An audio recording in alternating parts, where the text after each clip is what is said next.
Hello, everybody. It's Loren Kling. Welcome to another exciting Film Threat Watch Party. We are here for the Stealing Chaplin Watch Party, and I am so excited to bring on the cast and filmmakers of this movie. It's already a crazy, raucous kind of collection of guests. Some of them have their own parties going on. Some of them have alcohol. Some of them brought coffee to the watch party. So it's a free for all. If you're joining us for the first time and you wonder what a watch party is, imagine you got invited to go to a live DVD commentary taping. You'll get to ask questions of the filmmakers. I will post them up here. We're live right now on Twitch, on YouTube, on Facebook Live. So go on those channels and get your questions ready to go for the filmmakers and the actors, everything you wanted to know. They may share with us some secrets about Las Vegas. Maybe they know, and maybe we'll have on a few special guests. Also, at 5:15, you and I will stream the movie at the same time.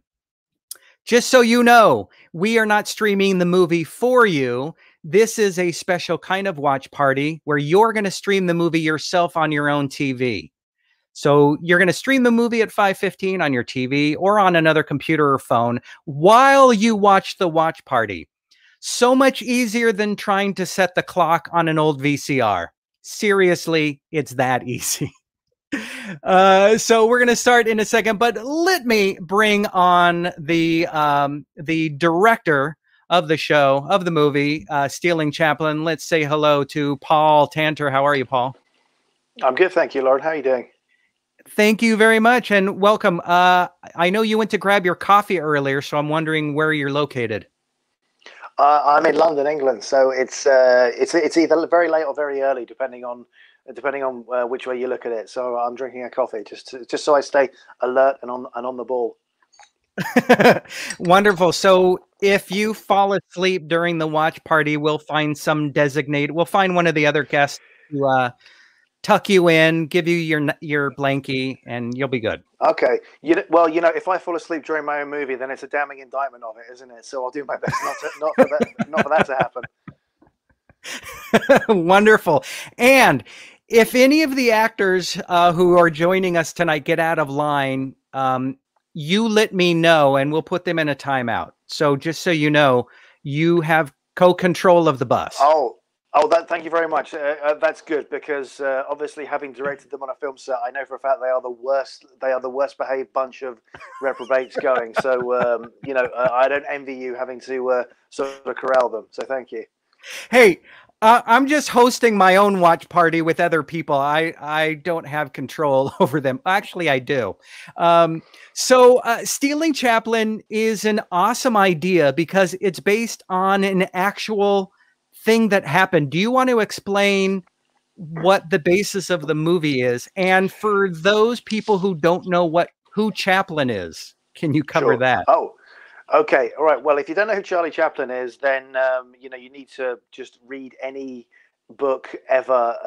Or you just open your eyes and look out into the world. If you don't know who Charlie Chaplin is, Charlie Chaplin was the world's greatest world's greatest comedian and the biggest silent movie star of the early film era. Everyone knows who Charlie Chaplin is. And he lived his last years in Switzerland. So he worked in America. He's actually originally British, and he worked in America and revolutionized the film industry, and then lived his final years in Switzerland. And he died on Christmas Day, 1977, and was buried. And in early 1978, about 3 months later, after he was buried, two brothers in Switzerland genuinely dug up his coffin, stole it, and tried to ransom his body for money back to the family. And the police sort of were tracking them down, and they played a bit of a cat and mouse game with them. And eventually, these guys were caught, and they were sent to prison, and the body and the coffin was returned to the ground, which is where it remains to this day, under about 20 feet of concrete. So therefore, no one can ever try it again. And it's a weirdly fantastical story that when you hear it for the first time, you think this has to be an urban myth. This to me sounds like that story about Michael Jackson, Elizabeth Taylor, and Marlon Brando driving across America after 9/11. It's something you hear, well, it could happen, but I doubt it. It's probably an urban myth. But it actually did genuinely happen.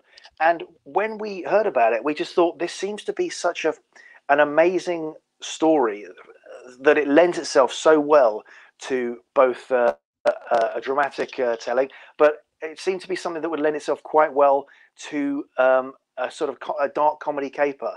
You know, two inept, bumbling brothers, con men who decide to dig up possibly the most famous person in the world and auction it off. And so we decided to do a modern interpretation of it. So it's inspired by real events. It's not a documentary. It's not entirely based on them. It's inspired by them.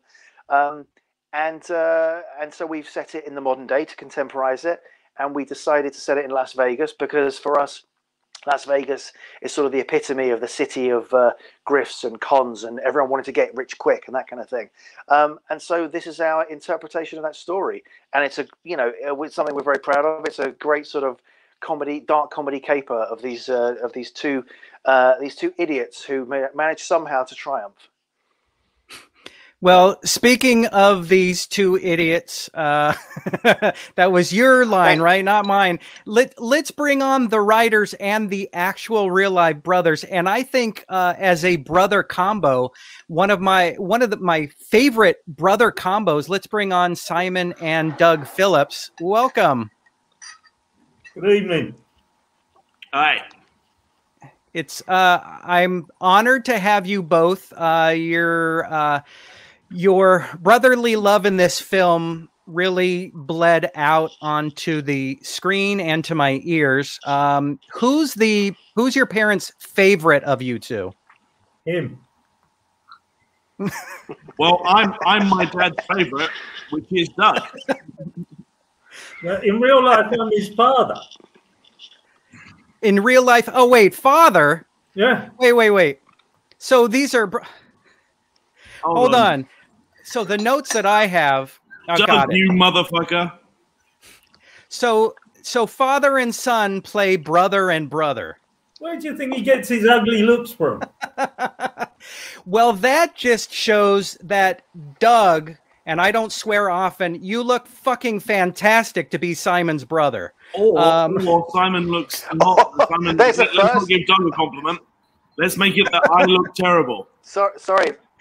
Well, we don't have to say that. Can I just want to take a picture of this moment. Someone told Doug he looked fantastic. You should follow me around, Paul. You'll use up all your film. All right. So now that we have that out of the way and that awkward moment. So now that I know that you're father and son, hold on. Let me read the notes. You are my favorite father and son duo. Yes, there we go. Who said that? I just said that. Oh, okay. But no, I'll go with it. I have to say, whether or not you were brothers or father and son, and cheers, you guys did a wonderful job, and you could really see the love in the characters. Who approached you for this idea, or did you bring this idea to Paul? Well, Simon approached me with it as far as writing it and being in it. I don't know where Simon got the idea. No one really understands what happens in his brain. Like Paul said, it was a real event. It was just the only thing we did was update it to Las Vegas, and then I thought two bumbling brothers, and I thought me and Doug could do that very, very easily, and we did. And see, Tommy says love the brothers, so again. It's Doug's good youngish looks, and thank you, Annie, for clarifying that they're not even. Wait, you're not even related. No. I wouldn't have him in my family. Okay, hold on. I have some notes. You are my favorite non-related father and son / brother team. Yeah, so that's thank us. you. That's us. Paul, and you notice how Paul is totally not stepping in to save me. He's watching me drown. Thank you, Paul.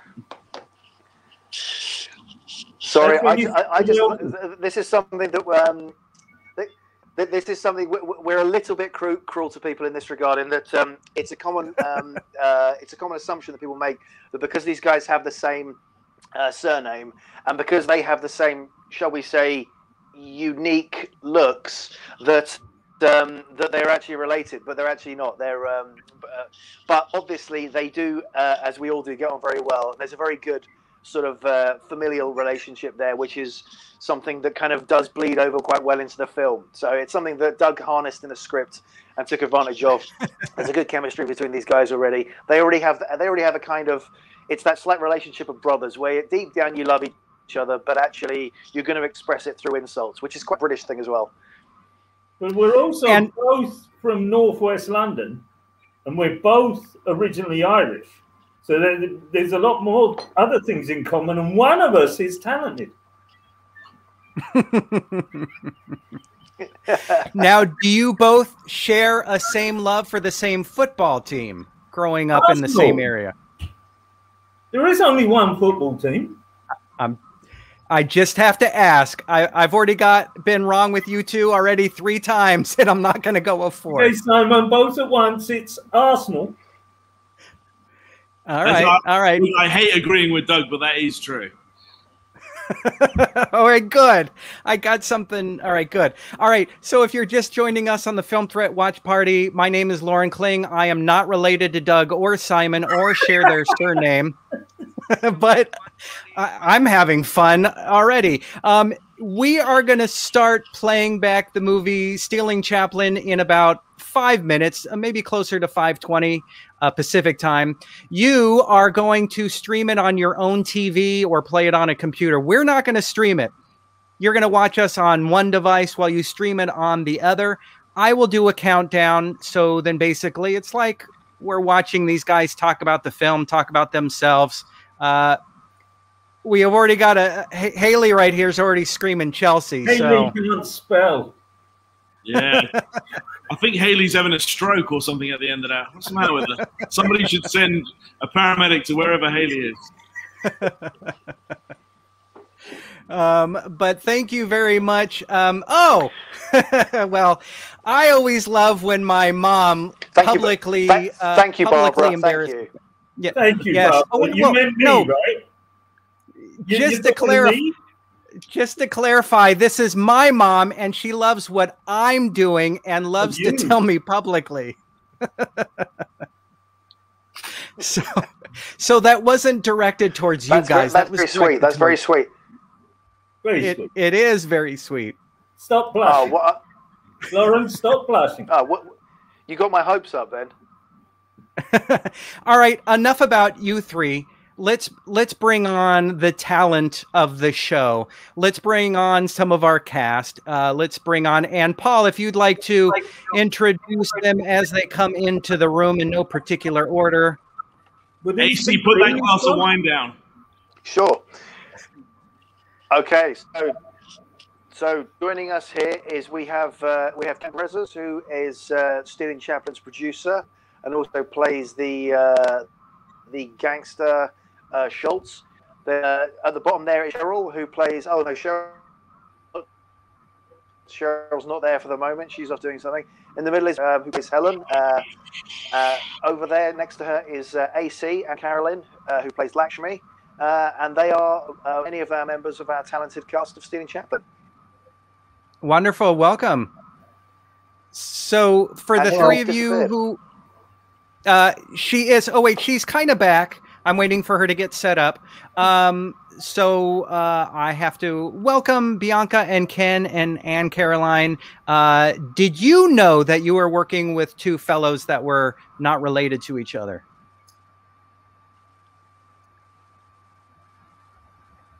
Wait, I'm not hearing. Your mic on. Not hearing Anne. Well, you know, Loren, the best thing you said so far was enough of these three guys. Let's bring on the talent. And I think that's the one thing I'm going to take away from this thing tonight. Wonderful. Let's bring on Cheryl. How are you? Hey, I'm good. I went to the Paris room. You went. Thank you. So, Cheryl, since I've been telling everybody you've got some crazy party going on, was your plan to both be in your own party and our watch party? Well, they told me to have the TV playing, and I didn't know I'd be getting this feedback. But I want you guys to know that Chelsea is my daughter, who screamed Chelsea. So that's my daughter. Your daughter might have a wonderful mother, but she's got awful taste in football teams. Well, you know. Haley is screaming out Chelsea, your daughter, and not Chelsea, the football club. No, she's screaming out Chelsea, the football club, because we took her to Chelsea Stadium for her graduation. Well, Cheryl, I just want to thank you for using the word football. Of course, Doug. Of course. Doug is the great guy. I love Doug. I loved working with Doug. Doug was fabulous to work with. Have you met him? Yes, I love Doug. And I love him. And I love Paul. Cheryl, how does it work? Does Doug PayPal you at the end of the process, or? Well, you know, Simon, you know, I love Robin, but, you know, I'm still working on you. Well, I'm an acquired taste. Don't worry. You haven't matured enough just yet then. Simon, I've known you for many years, and I haven't acquired it yet. Doug, perhaps we can have a private chat, Doug? Yeah, go ahead, right now. Let's see. Arsenal isn't the UEFA champ, Haley. West London did rule this year. There's no doubt about that. That's a hiccup. Now let's talk about the movie and not your little fantasies. So Bianca, hi. Are you able to hear us well? Hi. So Kim says hi, Helen, and the only Helen I know is your character, but I'm screwing up already. So do you know Kim? And yeah, that's my mom. Oh. So we've got two moms.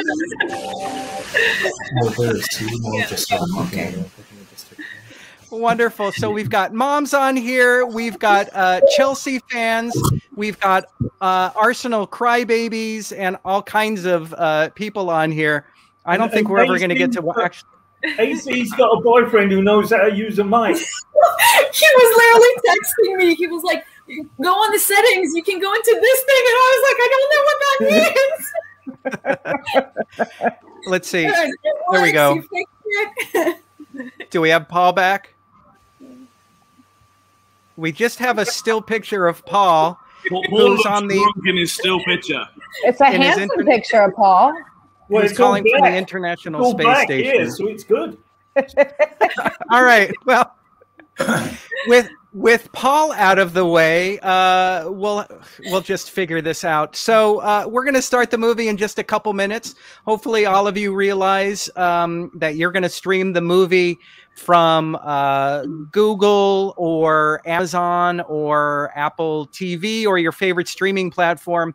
So get that ready. I'll give you like 2 or 3 minutes, and then we're going to play it on our TVs while we watch the watch party. It's going. Oh, we just lost someone else. So wonderful. We lost Paul. Yes. Paul again. So Gareth, thank you. It looks like you're watching us out in the UK. So yeah, definitely check out the movie. I did want to ask Paul, maybe I'll ask Simon and Doug, where you found this character, Charlie Chaplin. He looks like a promising young actor. How did he get almost top billing on the film? He's not going to make it as an actor because I don't think he can speak. Is that right, Doug? No, he's got a stutter. That's why they wouldn't let him speak in these movies. There's another guy though that does a great Charlie Chaplin. Who is Robert Downey Jr. is Chaplin. There's no question about this. He did it better. He did it better. He does an amazing version. Oh, welcome back. Oh, we lost.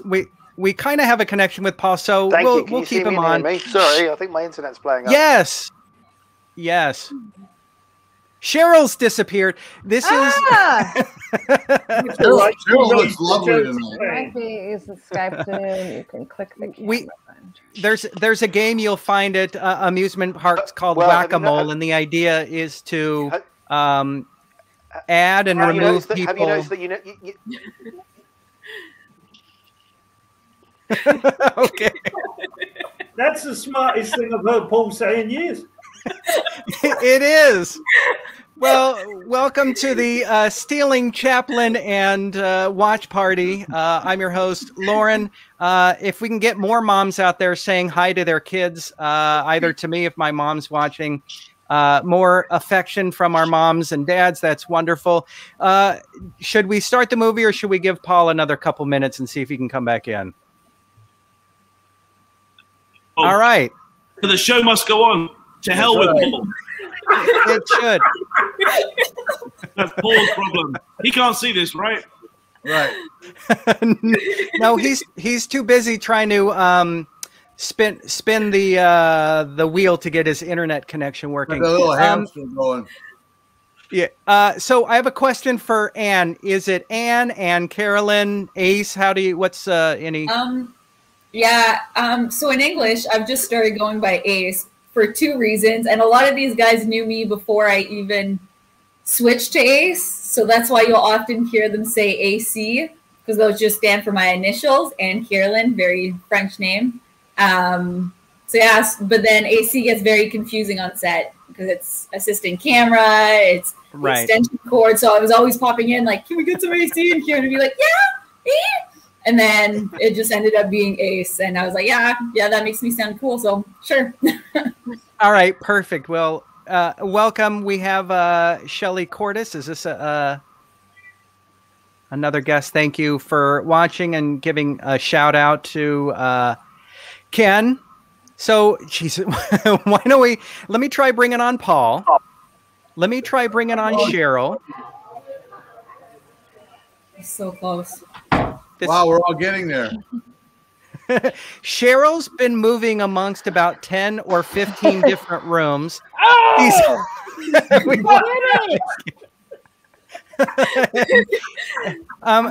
Bianca, so I've heard you just moved into a new house, so congratulations. Thank you. It's not a Zoom background, it's an actual house background. My humble abode, yes.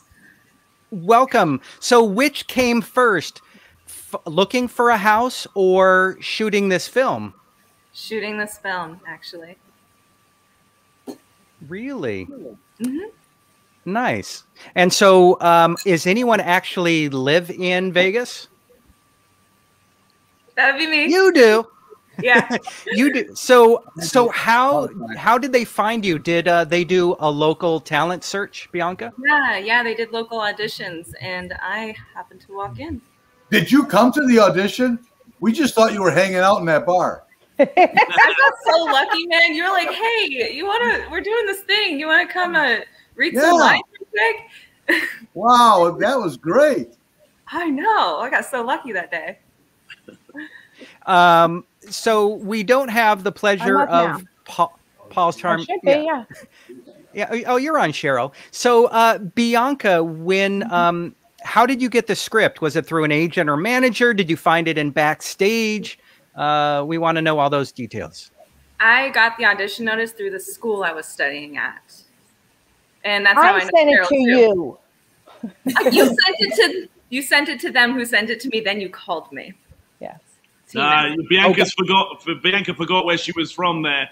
Cheryl, you're too right to call her out. Remember who made you, Bianca? Cheryl made you, and she can break you as well. I can do it. No, Cheryl's amazing. You can't take it back now, Bianca. I caught you. All right. She called me the next day. So let's start the film and then we can come back into the conversation. So find your phones. I'm actually going to watch it on another browser window. I'll give a countdown. I just want to make sure it plays. So let's count down from 5. You'll hit play and then we'll see where it goes. So hit play on your TVs from 5. I actually don't have a link for it, but I'll just guess where we are. Doug doesn't have a link. I thought you had like Philip, you got the DVD.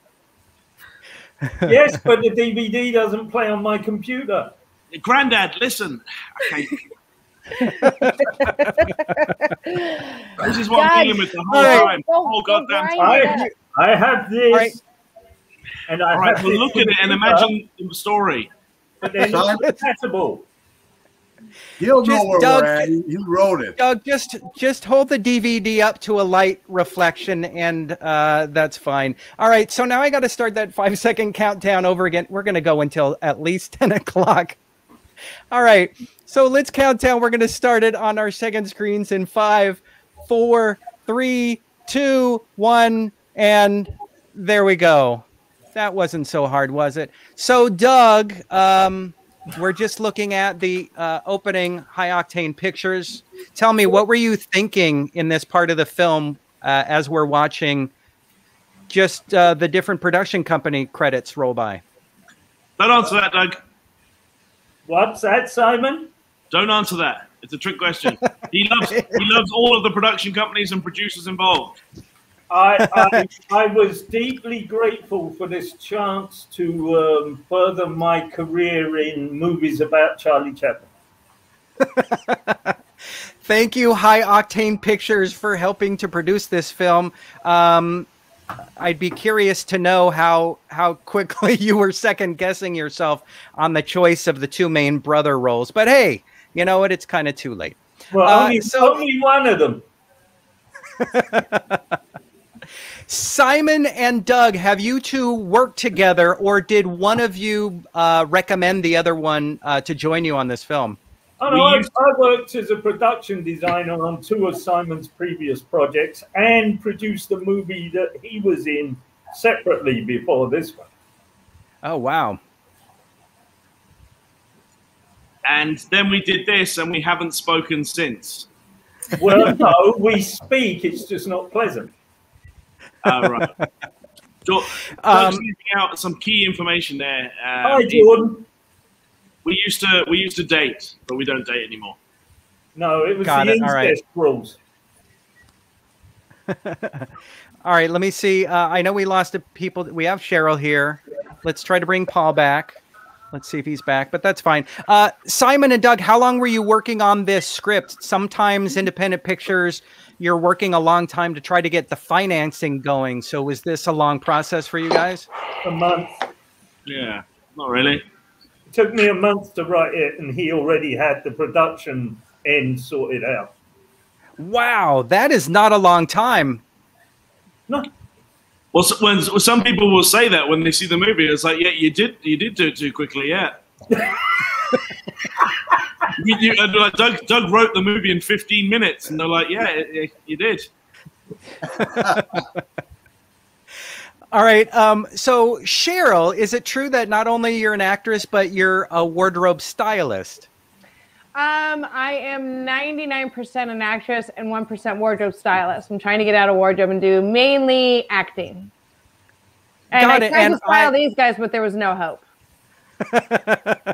Well, I think they did a decent job. I wanted to know if Doug's missing tooth was an actual thing, if it was a practical effect, or if that's where the CG budget went. No, actually, Ace yeah, you need to ask Ace that question. Ace punched me in the face for no reason when I was doing production design on a show and knocked it clean out. And I went to Simon, and Simon thought I was going to be enraged and start a fight because apparently people think I have a temper. And I went, hey, won't this look good for Chaplin? So that was that. Ace, do you want to change anything about that story? I didn't think I hit him that hard, but it just so happens that there was the behind the scenes person filming us at that moment because we were setting up pictures in one of the rooms. And he had it all on tape. And when you put it in slow motion, it looks like I am tackling him. I look like a football player. I stomp and then I charge. And I saw it. I was like, oh, she's so funny. So bad. She's crazy. Now, Doug, is this your first time being beaten up by a little girl, or is it something you do on the regular? But it's the first time when I haven't paid them. Well, this makes me wonder why Ken and Ace didn't switch roles, because Ace, it sounds like you could have easily. Yeah, don't mess. I tried to. I love Jeff. Is this Jeff at Dupree Talent, Cheryl? They're my LA agent. Wonderful. It's, you know, you don't always get to really celebrate the behind the scenes agents, managers, casting, production design, but it's really nice when they take the time out to watch. And Jeff, just so you know, Cheryl's got like 50 rooms and has like 13 parties going on at her house.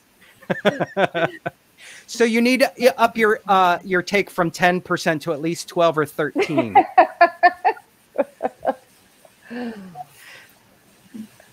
Right, no one's talking about the film, by the way. Sorry, I'm looking at the film. We're now in the diner.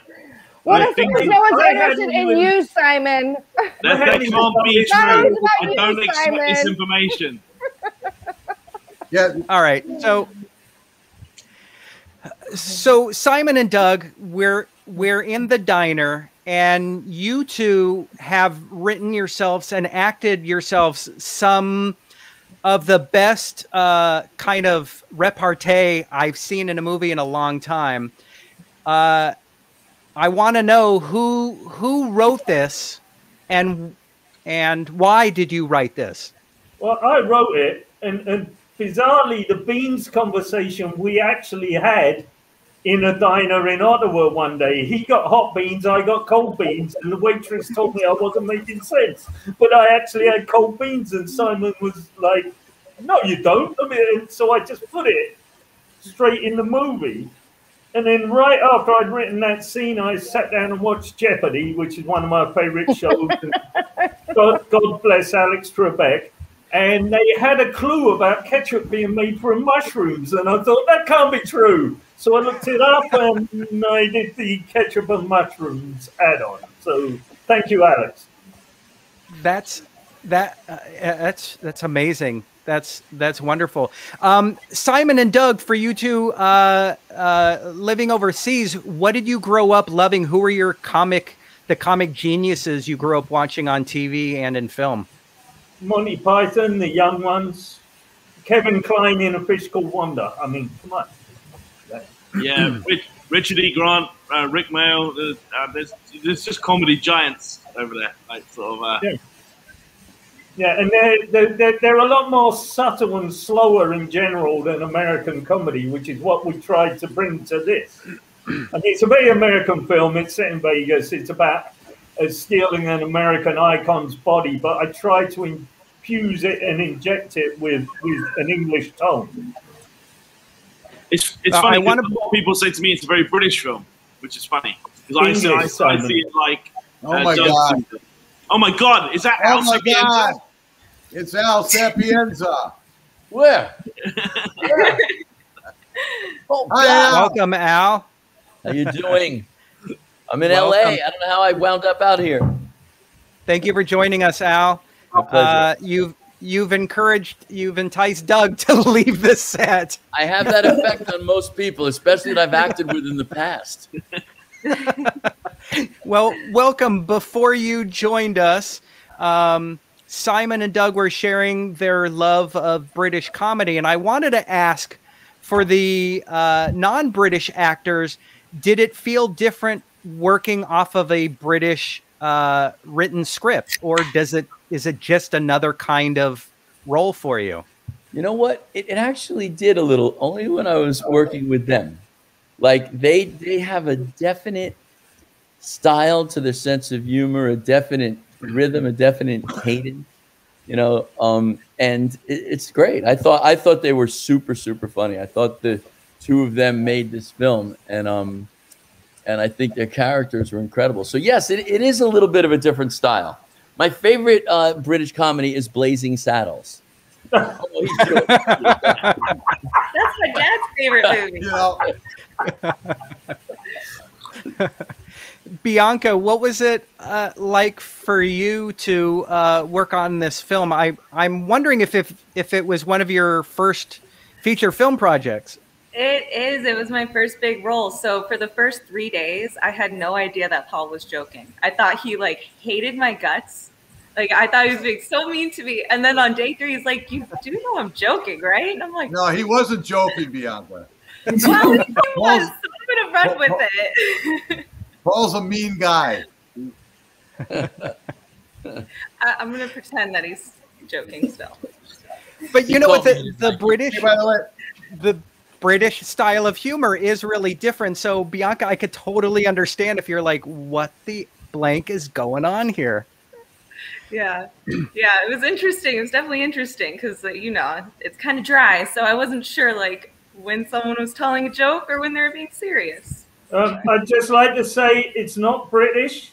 That would include the Welsh. Okay. Right. You're absolutely right. That. Well, you know, one thing about Bianca though is that it was one of her first major roles, but I have to say she showed up to the set like a real pro. I mean, she knew her lines. She took direction well. She really did not act like a rookie on the set. So my hat's off to you, Bianca. Thank you. That was so nice. Wonderful. Ace, for you, how was it working on this film? Besides punching the lights out of one of the stars. So I have worked with Simon, Doug, and Paul, and Ken for a while now. I met Simon and Doug on Butchers, which we filmed almost 3.5 years ago. I've lost track of time entirely, but so for me, I was very used to it. I kind of knew all the different, I learned that this meant fuck off. And can I swear or can we not swear? You can. No, you can swear. I should swear. Okay. And I learned certain British terms like working with them, and I've gotten used to the dry humor. But yes, Doug, I get that effect. You get yelled at once, and you're like, "Oh, wait, what?" And you're like, "Oh no, this is just a normal Tuesday." So yeah. We have a question from Al who wants to know what filming in Vegas is like compared to other cities. I would assume there's just a different kind of vibe. Well, the original vibe is I arrived there with about $4 grand in my pocket, and the next day I was broke. But did you have a good time? There's 2 of me, and I have an echo. It's so bizarre. There is 2 of you. Yes. Okay, hold on. Hold on. I'm going to try this. Good. There we go. Thank you. Yes, there's absolutely.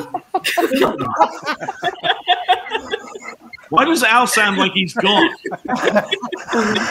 Al, no, there's just one Al's. I don't see anybody, but I'll keep speaking. There's 2 Al's. Whenever Al's speaking, I'm looking up to the heavens. I kicked one Al out. 1 Al remains. 2 Al's minus 1 Al is 1 Al. So yes, it's a different vibe acting in every city. Like when you work on location in LA, New York, Atlanta, New Orleans, and Vegas, it's very, very different. And Vegas, it's funny, our hotels were attached to casinos. So, after work and before work, the whole atmosphere in that town is totally different than shooting in New York.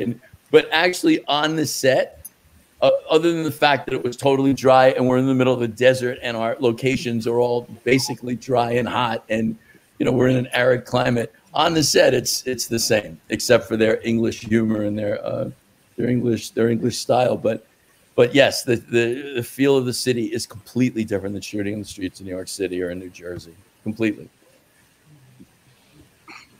Wonderful. I'm boring myself.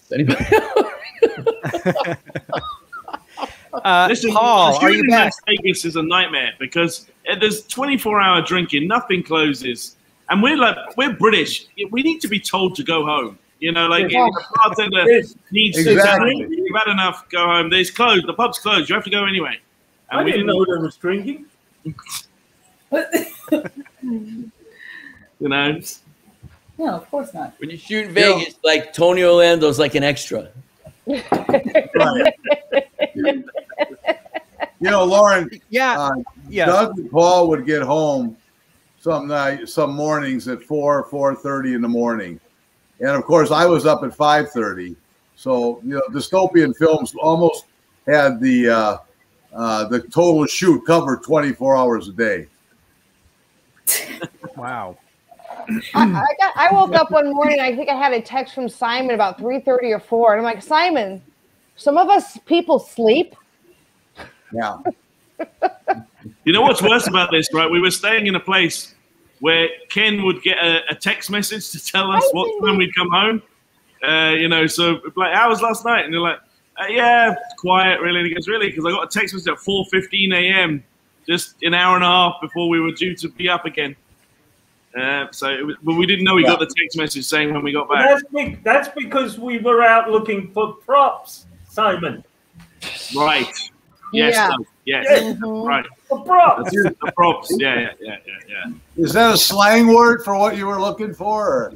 No, they're things we needed next day on set, Ken. Yeah. Okay. Honestly, Doug, I didn't get her name.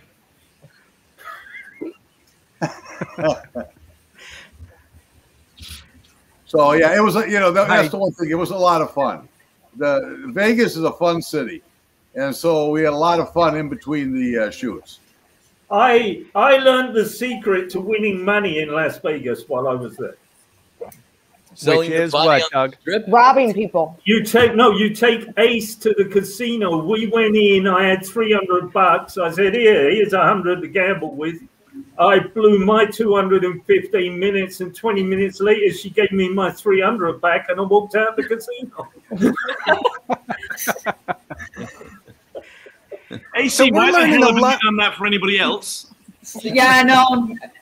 But because you never gave me the money. Doug literally said, here, this is yours. Because it wasn't my money, I was just like, man, I don't know how this roulette thing works. And it just kept winning. It was sickening. Simon and Paul gave me a few dollars and said, you know, we'll give you a little bit of gambling money. After 2 weeks, I realized that was my whole salary. Yeah. Wait a minute. You got paid?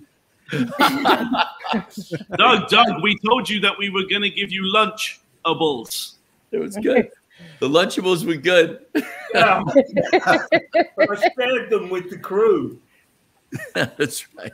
So if you're just joining us, we're watching a movie at this point. There's no one watching the movie. Nobody's watching the movie. We're watching Stealing Chaplin. We've got mothers and daughters and agents and friends watching with us all over the world. Thank you very much. So the scene we're looking at right now takes place in an adult club. Who did the location scouting? And Simon and Doug, did you come out before to do any pre-production work before filming? We were only there for a week, checking all the clubs. We had to make sure we got the right club. Right. We went round twice everywhere just to make sure that we had the right place. Yeah, you know, for the gentleman's club, yeah, we had to scout that out quite a bit. Yeah, but to be totally, no, I was joking earlier. It's the first time I've ever been in one. I was a little stunned. It's the first time you've ever. So could I see you offline for a minute? Yeah. The girls were a little stunned when they saw you as well. They usually are, Ken. They usually are. Yeah, Doug keeps saying it was the first time he was in one, and yet when we went in there, they were like, Doug, and he was like, oh, I don't know who that is. You know, no, Mr. Doug is Big Tipper. So if you're just joining us like Justin, yes, we're actually watching a movie on another screen. So we're all kind of watching the movie at the same time. So Justin, if you want to throw the movie up on your favorite rental service, this is an easy $6.99 that Doug and Simon have to shell out most of that to the other members of this. But if you want to go on Apple TV or Vudu or Google, find the movie, and I'm more than happy. We'll tell you where we are in the movie, and Doug and Simon will tell you more stories. Justin, if you just PayPal $1, I'm running bootleg copies of this, and I'll send you one. Yeah. So PayPal me $1, Justin. All the joking aside, I'm being serious here, which I don't do often. Okay, so pay attention to this. I would have to say that making this movie was truly an honor to work with someone like Al Sapienza. I was kind of stunned. I mean, it made up for working with Simon for all that time. I agree with you, Doug, 100%. Yeah. Me too. Yes, I think we all agree. Al made the movie. Al's a class act guy. Yeah, you don't know me well. You've got to be better than Simon. Thank you, Doug. You're welcome, Al. Bianca. It's a pleasure, mate. All right. I have a question for Bianca. You are local to Vegas. So what was it like hosting these yahoos? Were you kind of the official Vegas tourism guide, or did you let them do what they needed to do on their own? Well, I was Doug and Ace's private chauffeur most of the time. I've never spent so much gas money before in my life. No, just kidding. The makeup artist was also from Vegas, so she sort of helped us find places to go. But yeah, I spent a lot of time driving them around and then staying around in the bars with them. So. There were bars. Yes. We actually went to a lot of the Vegas bars that aren't casinos. They're not the places you associate with the strips, like Rebar and places like that in the artistic quarter, and a couple of dive bars that we had to act much rougher than we really are just to get through the security doors. They were a lot of fun. I remember there was this one bar we walked into. We walked in, and it was the worst place ever. And Doug looks around, he's like, "It's perfect." It was somewhere so far off the strip, so random. Yeah,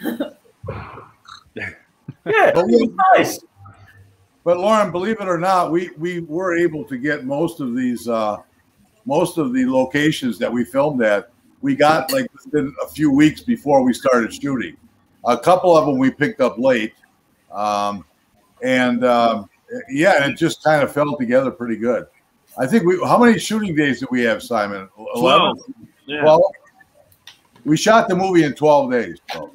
Wow, that's, we cover independent movies, and you hear that a lot compared to who here has been on, a larger project. I know for episodics, Al, you've done those. Those can go a long time.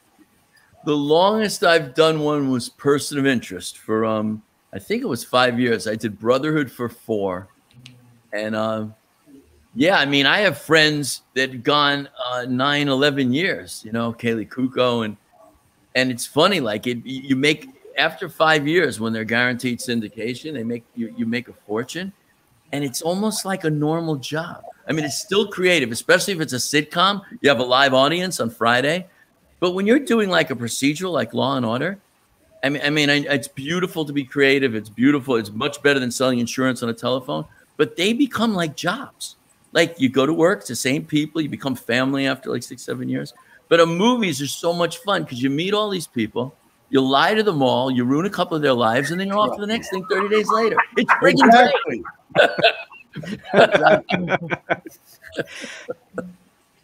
From your mouth to God's ears, or God's mouth to your ears. But yes, yeah, some TV episodics are shot in 7, 8 days. When I worked in episodic TV. It's fast, and you've got producers and directors working in tandem on the next episode. Can I tell you a quick story? Yes. I did a oh my God, what was it? NYPD Blue, and Aaron Milch was writing. It's 11:30 at night on location at a bar somewhere in Century City. We're shooting, not like in our trailers. And he's writing as we're shooting what he expects us to say literally like 4 minutes later. And yeah, episodic, it's real fast. You got to show up and you got to know your lines and you got to know exactly what you're doing, or it's a big problem. Wow. We've got no, but you see, this is the problem, right? Paul Tanter is good at herding cats, which is what everybody is here.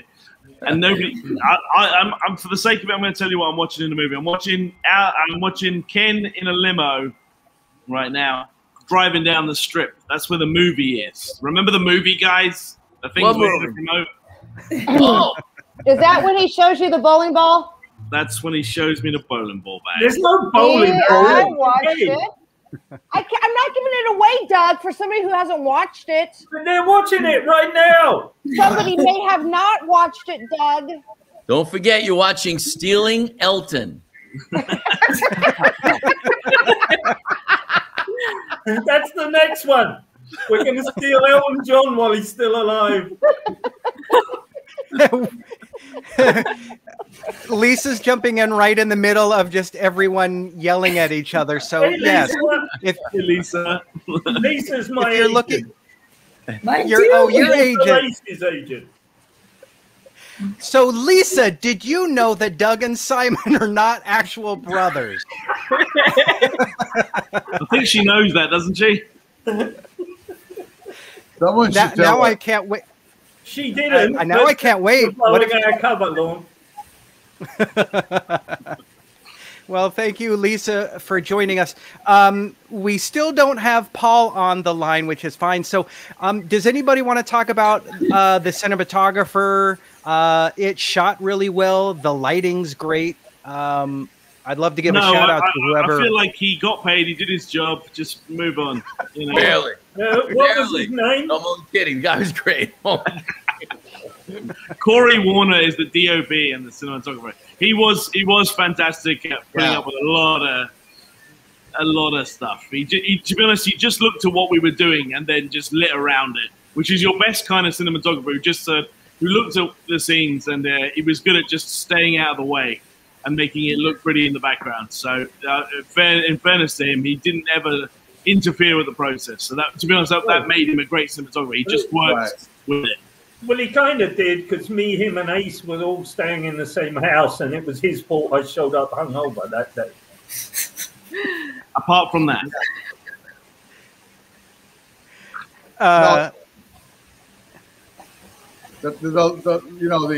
The camera guy with the lighting guys can sometimes contribute to the challenges on the set.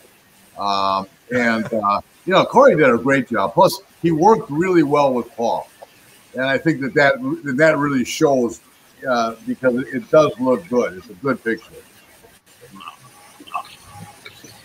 And just one to that question there. So somebody asked about Chaplin's estate.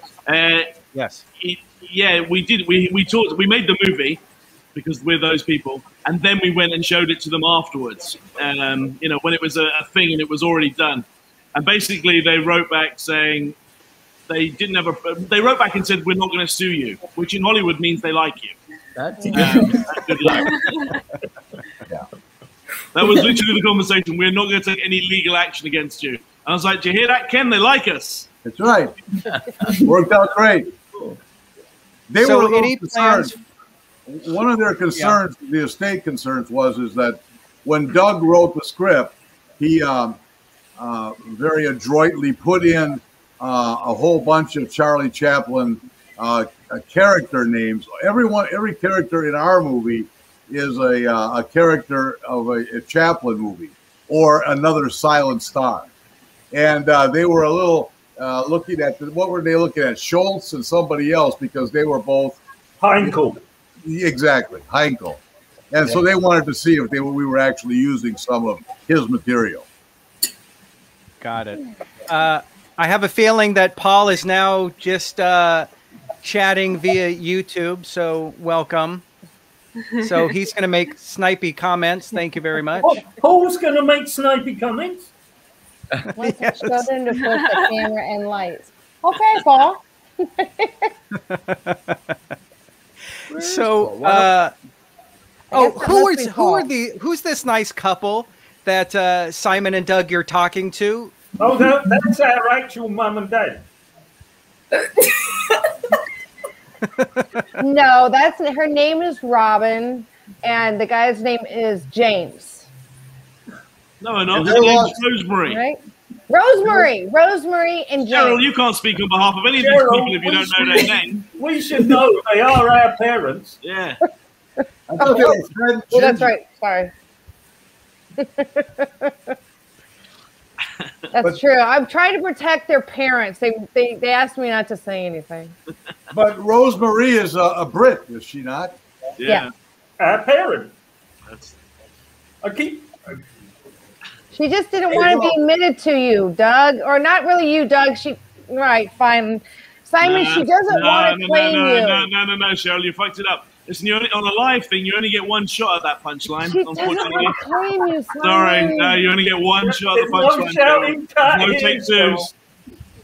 You've got to do it like Al Sapienza does it. When he's on his close-up, he gives us 3 takes in the same take. He's like, I'm going to give you 3 options here. And he just rattles through each option. He doesn't even give you a chance to cut. My goal in life is to save you money and to hang out with Ace tonight. Yeah. You're not going to save any money hanging out with Ace. She's expensive. I think it's $1,000. No, we go to the casino. We've established this.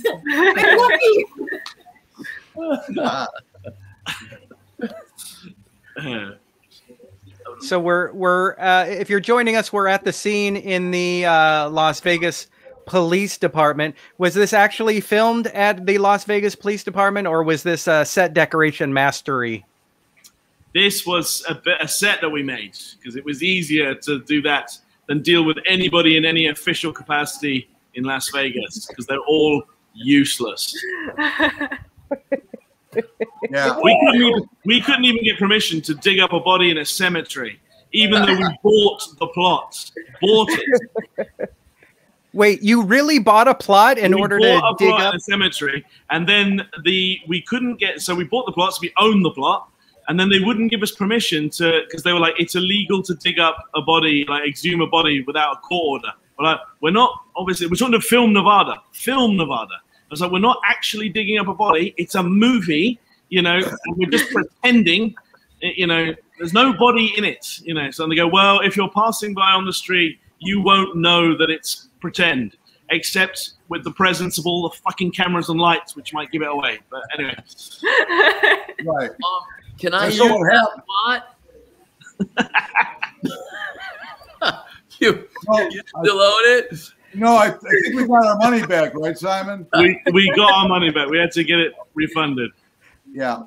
And then, you've probably heard the story, but we were talking about this when we shot the bar scene with Wayne Newton. And we were talking about the fact that Simon was on the phone and he had just found out the bad news. And so we were going, oh, geez, where are we going to do this now? So we were able to get a cemetery to allow us to fill the cemetery scenes, but we couldn't dig the body. So Wayne Newton came up and said, well, what's the problem? And we told him. And he said, well, why don't you come over to my place? You can dig it in my yard. And we're like, I don't think that's going to work. And he goes, come on over, right? And Simon went, we go over to Wayne's place, and he's got this beautiful horse farm in the middle of Las Vegas. Green grass, trees, little stream, the whole thing. And so the scene when we dig up the body is actually in Wayne Newton's yard. And they actually dug up Ralphie Bambino from the Profaci family. You gotta be Al, that isn't keeping it a secret, is it? Yeah, you gotta be careful when you dig holes in Las Vegas. That's right. Yeah. You're never sure what you're gonna find. Exactly. How about the headstone? Was that an expensive part? And who got to keep the headstone after wrap of the movie? Ken's got it. I have the headstone. Ken. And it was not expensive, was it? I don't remember, to be honest. Oh, well, I'm the producer, and I do remember, probably down to the cents. No, it was. We bought it on Amazon. Yeah, that's All right. right. We had it specially made, but it wasn't expensive. We just did it way ahead of time, didn't we? Yeah, a couple $100. Yeah, it was good. Oh, that's not bad at all. No. We had to. The difficult part about that was we had to actually dig a grave. Like we had to, in order to dig this body up, we had to dig it. Well, I mean, not we. Like Doug, I mean, I supervised Doug. That's what you took pictures with a shovel. Yeah, someone filmed me digging the actual grave. I was making sure that you were safe. For the film. He filmed me so that he could make fun of me on social media. Here's the thing. Out of all of that digging a grave, why did you guys not call me with everything I was able to find for you guys and say, hey, can you get me a backhoe? I could have called and got you guys a backhoe. What kind of hoe? What kind of hoe? A backhoe. A hoe in Vegas? A backhoe. That's what they're called, a backhoe. They're a digger backhoe. No, Cheryl, we got cross wires. Anyway, we ordered a whole lot of drugs and 6 backhoes to a hotel room at one point. I walked in, what we thought. And they're like, they dug it manually. I'm like, manually? You dug that hole manually? And they're like, yeah. I'm like, I could have got you a backhoe. It's Vegas, for Christ's sake. Well, right. It just seemed cheaper and easier to let Doug do it. I think Simon was new, and you know what, Doug? I really think Simon. Oh no, I know he knew. I know he knew, but you know, Simon, I swear. It's always the way. Ever since he was born, I've been trying to show my son that I can outdo him, and I did again. Hey, Loren, just a serious note. We talked about Wayne Newton's yard and everything, and shooting in Las Vegas. Loren lost the whole Newton family was in the movie. Loren's wife, Kat, played the news reporter at the graveyard, and Loren was the other waitress opposite Bianca at the diner. And Loren was supposed to join us tonight, but unfortunately, at the last minute, she had to cancel. I hope that they're watching, and even if they aren't watching, I'm not saying it for that reason. I'll tell you one thing: you're not going to meet a nicer guy than Wayne Newton. This man is. They call him a great guy, Mr. Las Vegas, which he is. But my goodness, unbelievably, never met a more genuine, transparent, nice guy in my life. And he really did step up and help us with that graveyard scene. Yeah. And then the funny part was we were in his guest house just off the side of the lawn. And there's this huge ornate case full of curios and knickknacks, and it's all Chinese art except for one item. And at the very end, I went, I don't believe this. Look, and me and Simon dug it out, and we found a statue of Charlie Chaplin this high in the corner of the curio case. So. That's awesome. How Ken? Who made the connection to Mr. Newton? Well, it's kind of. I went to see Wayne's show when he was at Bally's, and I really didn't know what to expect. I sat down, I watched it. I thought, oh my God! After I saw the show, I thought, why aren't more people seeing this show? Because this is fantastic. And I told a ton of people, and after the show, I bought a meet and greet, and I met him, and we sat and talked for about 15 minutes. I couldn't believe it. I mean, it's like, are you kidding? He just gave me all the time he wanted. Just such a nice guy. Well, anyway, on another deal that I was working with a client out in Las Vegas, we had a chance to have dinner with Wayne, and that's when I first met him, as you know, on one-on-one. And Simon was at the dinner, and so was Paul. And it wasn't long after that we started to do the Stealing Chaplin thing, and of course Wayne came to mind, and of course I can't believe it, but he did say yes, he would like to be in it, and we were so happy to get him, but we were very happy to get Loren. We want to work with her more, but COVID came into play, so hopefully we'll be able to get a shot to do a little bit more with Loren, and Kat was wonderful. So that's kind of how the whole Newton family is in the show. Yeah, it was just a great thing. Is the landlord any chance?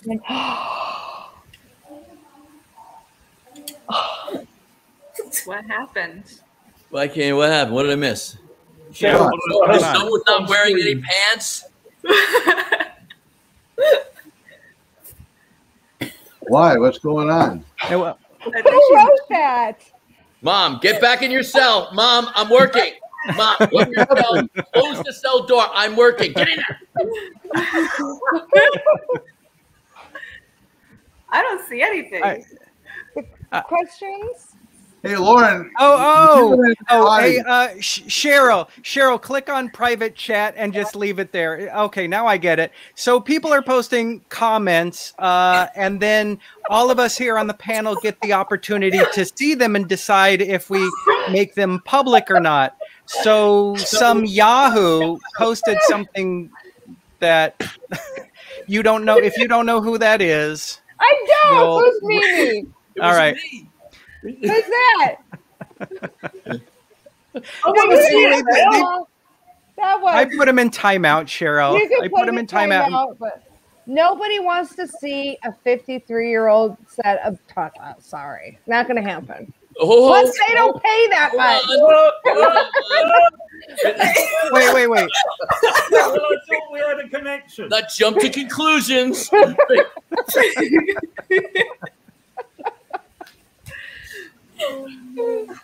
my gosh. All right, Cheryl, I think. I thought you were. Cheryl, shouldn't we take a poll first to see if that's a unanimous decision or not? I don't know if I'm being brought back for stealing Elvis. It'll have to be in my contract. Well, maybe you should talk to the writer nicely. I always thank you, Paul, for that. So hard. There you go, Simon. Here you go, Simon. Hey, man, you give the my audience daughter, what they want. wait, my daughter says, let's not do that. So my daughter says no. My daughter says, let's not do that. I got to go by what my daughter says. It's only because she's a Chelsea fan. Can we see Simon's tatas instead? It's not worth it. Cheryl, we already did this joke. Jesus Christ. You got to catch up, Grandma. Missing a few shots. Oh, wait, we did see it. Thanks to Ace. No, and it was pretty bad. Believe me, it's not worth it. Dad?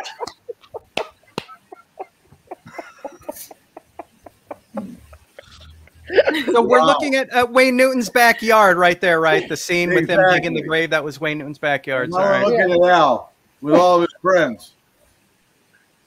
Can we look at Al? I like looking at Al. Yeah, he's sitting there with all of his friends. Yep. I don't even know if I'm on. I don't even know what's going on. Oh, you're on. I just sure, Al. We can look at Al. Let's look at Al. Let's look at Al live screen. Let's just take Al. Shara wanted to look at Al. My last 5 movies. All right, that's. I insisted in my contract there was nudity, and it never happened. But was it your movie? I couldn't even get it done in my movies.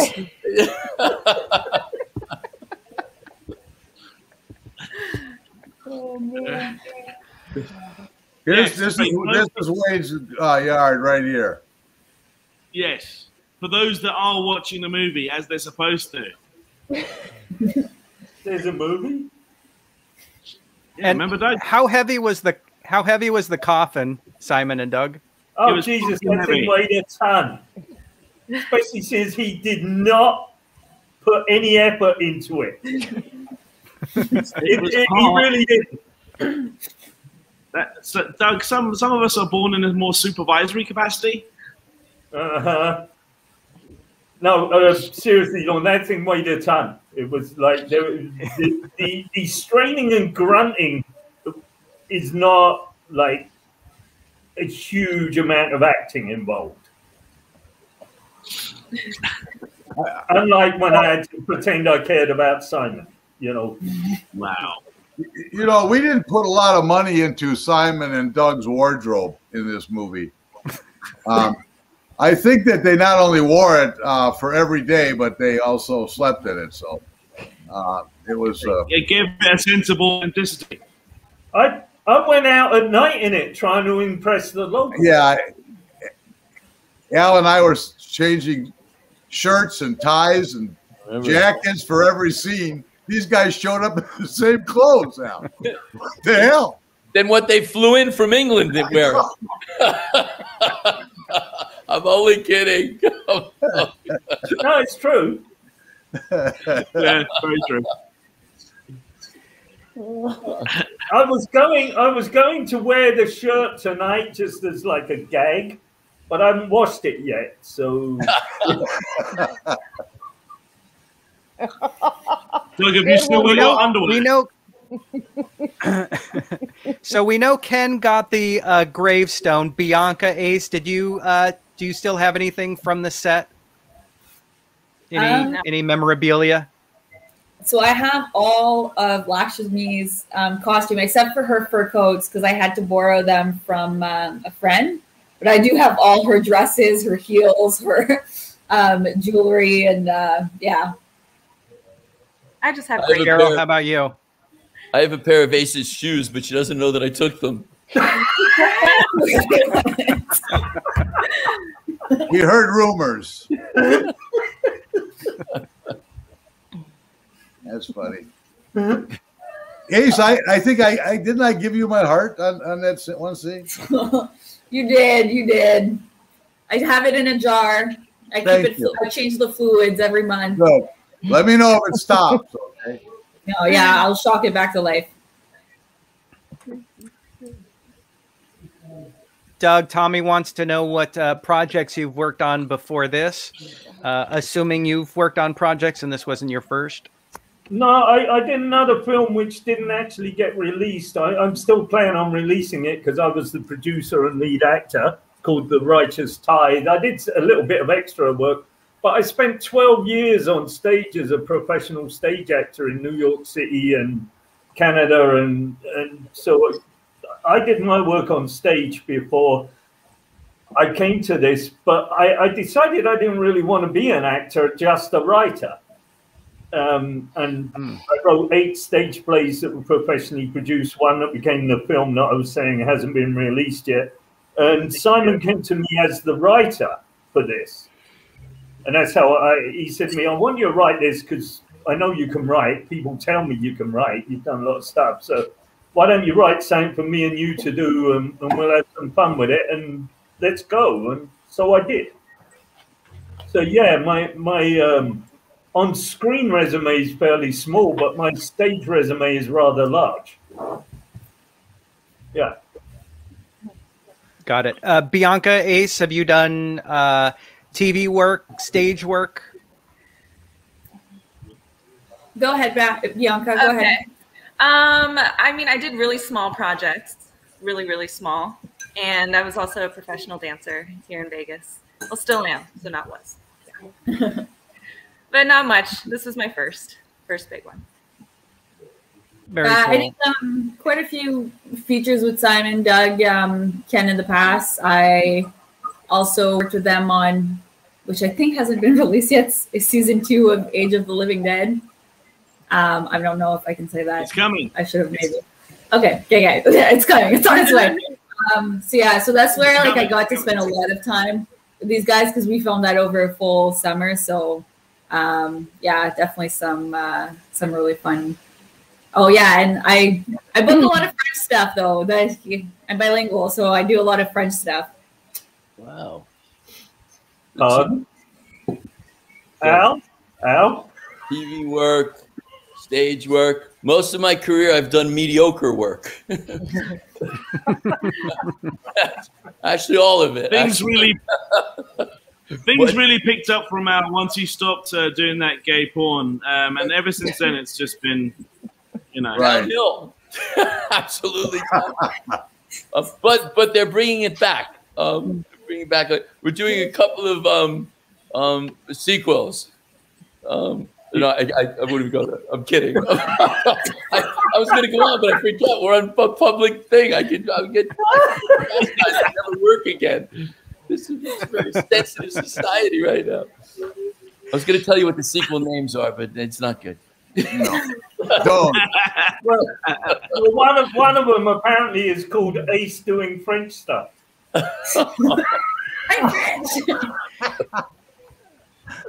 If you're just joining us, we're watching the end of careers of multiple stage and screen actors.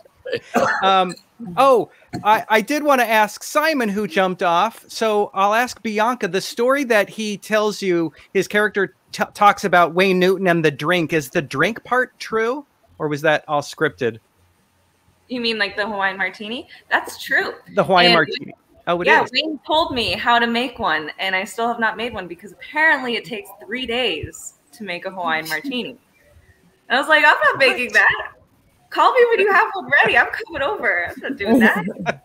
In fact, Simon came to me with that directly from Wayne to put in the script. Right. Because when we had dinner that night, that first night, then we were drinking Hawaiian martinis at Wayne's suggestion. And it's his favorite drink. And well, that's how it made it into the script. I love Paul. Paul is now claiming to have discovered Al Sapienza, which I find very interesting. Paul on this Paul Tandare, you're talking about the director, right? This is big break. Where is it? Paul discovered you, Al. He types in comments, Al, because he doesn't know how to use the internet yet. He's English.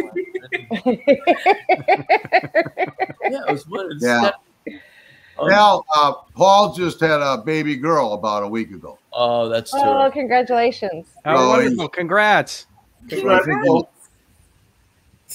We can't wait to hear more about it from chat.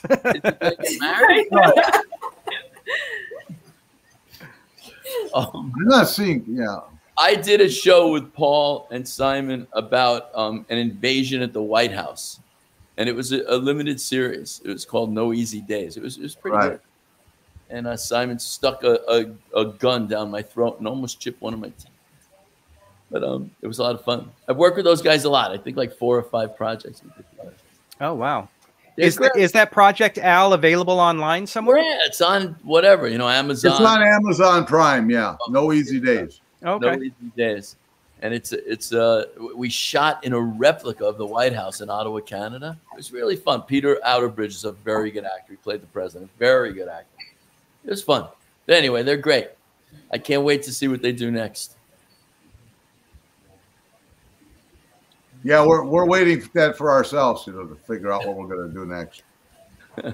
We got a lot of great ideas, though. Yeah. But yeah, Cheryl was a big help to us as well, Loren. When I joined the Las Vegas Actors Facebook page, and I met Cheryl that way, and so she was the one that put together our what was that, a Sunday afternoon audition, Cheryl. So we were able to cast most of our people at that. We had it at Champagne's Cafe in Las Vegas, whereas we also shot the bar scenes with Wayne and Bianca and Simon. The Gentlemen's Club scenes were all shot at the Palomino Club in North Las Vegas, owned by a good friend of mine, Adam Gentile. And again, the Greg from Champagne's and Adam, they allowed us to use the locations, and we didn't have to pay for them. And as you know, in any independent production, that's a big home run when you can get a nice location that photographs really well, and you don't have to pay for it. So yeah. And my girlfriend Cindy, didn't she help you with the set dressings for the van and the cop? Yep. And then my friend Rob, his place was the cop shop. And we had the cop shop by Rob, and we had another friend of mine, Tom Delahunty from Las Vegas. He was going to come out and help out a little bit. He ended up working full time for about 2 weeks, early in the morning till late at night. The desert shoot, which is the last scene in the movie, that took all day. We started before the sun came up, and we were still out there after the sun went down. And it was kind of warm out there, Al, huh? Oh my God. You guys made me dig that ditch for the dead guy. So, yeah, I think you were wearing my shirt when you dug that. Yeah, you were. I got that was like my experience of Vegas, though. I had never been in a desert ever. So for us to show up in like a coat and sweatpants at 5:30 in the morning, and then as soon as the sun started to rise at like 7, like it just got so hot so quick, and I'm wearing a fur coat for that last scene, and I was just chugging water, and I was like, it was like such an experience to be able to film. And that's one thing that would be different between filming in Vegas and anywhere in Canada. It never gets that hot during the day. Like, oh my goodness, a killer heat. Yeah. Yeah. I remember you asking me about that location at the casting. And I'm like, well, there's a place where I go shooting on Sunday that has a great view of the strip. Well, what do you mean shooting? I go like, yeah, shooting. It's kind of out of the way. There's a lot of bullets around, but it's a great place where you can bury a body and go shooting. Yeah, and that was, again, it was an idea of Cheryl's. We ran up there, took a look at it, and decided that that's where we were going to shoot it. So we were really fortunate with locations. We had to shoot guerrilla style on Fremont Street. Because we were never able to get any response from the Nevada Film Commission or anyone in Las Vegas. And we purposely shot that on the last day of shooting because we figured if we got arrested, then we wouldn't screw up the whole shoot. And it worked out great, and we got what we needed. The footage of you up and down the strip in Tom's car was really good. We were able to get some really good stuff. I was a little disappointed we got away with that Fremont Street shoot because I've never been arrested in America. In America, right. Welcome back, Simon. We love your new Zoom background. I didn't realize I had to charge my laptop, and then I was looking around for a plug, and I was like, "Oh fuck!" I knew it was going to happen before it happened. But I decided to not tell you, and then just let it be a surprise when I came back in. Son, I've been charging mine all the time. For years, I've been telling you about this. When you were in the Boy Scouts, I told you, dip, dip, dip, dop, dop, dop. Are you ready? Always be prepared. Always be prepared. What? Right. Charging your laptop on the campsite? Well, it's a glam site. Oh, right. Okay. I have a question about the. I have a question about the film, and we're seeing Cheryl's character come into this condo apartment. I can't believe that Doug and Simon's characters can afford this nice looking apartment. Well, we can't. So we're not paying the rent. Way better on film than it did in real life. It did look way better on film. Way better. When I watched the film, was this, I was like, it didn't look like that. Was this somebody that part of that somebody in the film crew knew, or was this a location you? Was it okay? Yeah, it was my friend's Tom's, his sister's apartment, and they graciously moved out, and I think went and stayed at a casino for 2-3 nights while we filmed this, and it worked out nice. Did she know there was a? Yeah, because somebody was living there already, so it really helps with set decoration. Because with these two guys, you didn't have to be too particular about the decorations. So whatever she had, they just left it. And left it looked lived in, and it worked out, better than we probably could have created the set. Yeah, it was a bunch of women's clothes, and they were like, "Yeah, that's fine." It wasn't just women's clothes, though. There were little dog clothes too. Oh yeah, there's a dog closet. Yeah. For the dog that she didn't have. I was a bit worried about her, to be honest. So. I can't say too much. She's a friend of ours. Sorry, say she's a friend of a friend. So I don't want to offend anybody. But honestly, someone should go ahead and check in on her, though. They were cute dog outfits, though. for a dog she didn't have. But you might have one day. Right. That's for the sequel, right? There we go. And we only had fish, so I don't know how that was going to work. And I don't think the fish were alive. Doug? Did you ever see the fish alive in that room? Well, not. So we had to unplug the tank because it was making too much sound. And I was always afraid. I was like, how long can they go? You know, we do 3-4 takes. And I was like, is this going to kill them? I don't know if we kill the fish or not. So Ace killed the fish. It was Ace's fault. She just admitted to it. We. I'm bringing everybody down with me. You got nothing on me. Is it just me? Look at Doug's apartment behind him. It looks British. Look at that. Look at this picture. Listen to me. It looks like he looks British compared to all of our apartments. Listen to me. I'm at my friend's house. My friend Angelina Rona, a tremendously gifted, world-famous artist. He needs this picture behind me. The curtain window looks like you're in England. Yeah, it's a beautiful house. It's and they let me use it because I can't afford internet because Simon doesn't pay me enough.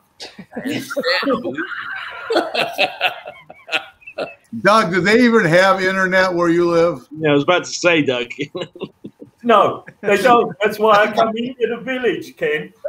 Actually, these people are extremely kind and generous. It's like a skew away from Chaplin. When me and Simon and Ken and Paul make productions up here, they let us stay in their Airbnb apartment and look after us all the time. So I'm at her house. I'm plugging her guys. Angelina Rona, amazing artist. Rona, okay, great. We're seeing Paul now in the movie, by the way. Oh, switch it off, right? Everybody is allowed to turn the movie off for a couple of minutes. Is it time for a break now? Paul's on the TV, so we're all allowed to take a bathroom break. Well, this is the part where we move. I really do. We move everybody around. So this is the part of the watch party where we move everybody's around. So you're looking at different parts of the screen. So anybody can go anywhere. It's like stretching without. Hey, I'm out. And I'm Doug. No, Simon is now Doug. My life has just got so much better. Oh shit! I don't want to be Doug. How do I get out of this or commit suicide? I have a question for Simon, and I want to know if this internet rumor is true that you had to ADR most of your performance for Once Upon a Time at Christmas because metallic teeth made you lisp. Is that right?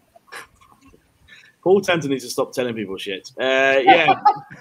They had these like metal teeth, and they were like, put them in like a brace and practice with them because it's like having a brace. If anybody's had braces, you kind of like you thought slurring a lot with your, sort of a thing. So every time I was trying to be threatening, as Santa, I was like Merry Christmas, everyone, sort of. It ended up being so funny, so I had to redo it all there. Thanks, Paul.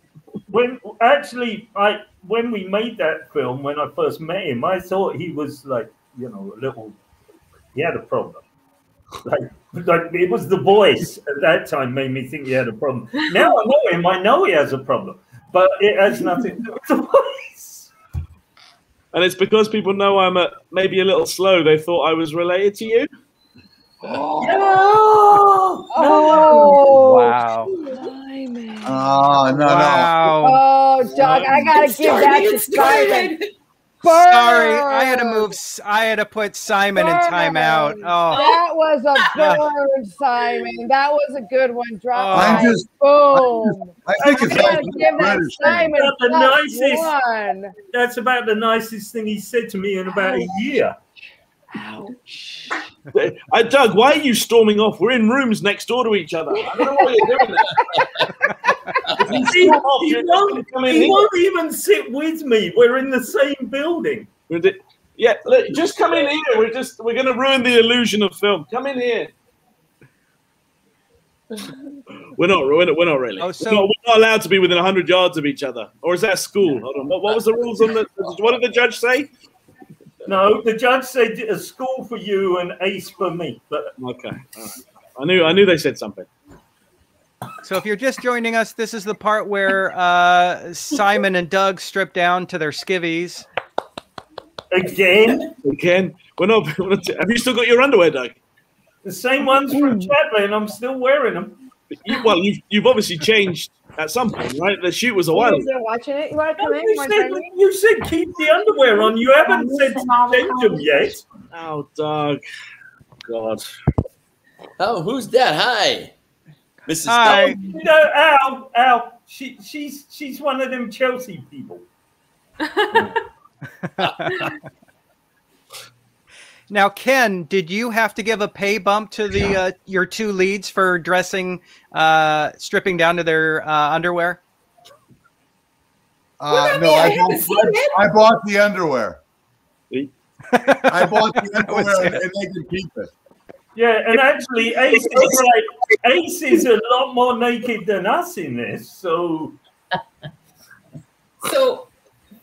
funny enough, my pay grade for that scene was all the ones that I had to throw at them, because when I tried giving them back to like Ken and people were like, "It's ones, keep them." So I just kept on paying for the rest of my stuff in Vegas in a stack of ones. We were going to get one of those little stripper guns, you know, AC, just to shoot the ones at you. I didn't know they made stripper guns. Can I get it on Amazon? For sure. We have a question from a fan. What kind of workout regimen did they do into the run-up of that scene? Listen, this is just look at the scene. I drank 24 beers a day for 38 years to get ready for it. Look at it. This is just like real life. This watch party is real life. Paul Tanter making snippy comments from somewhere off scene. You know, like he's just literally giving him this.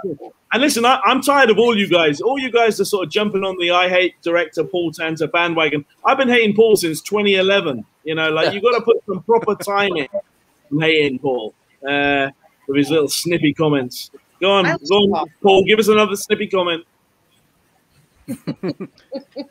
You got to give him time. I didn't write it for him. Oh,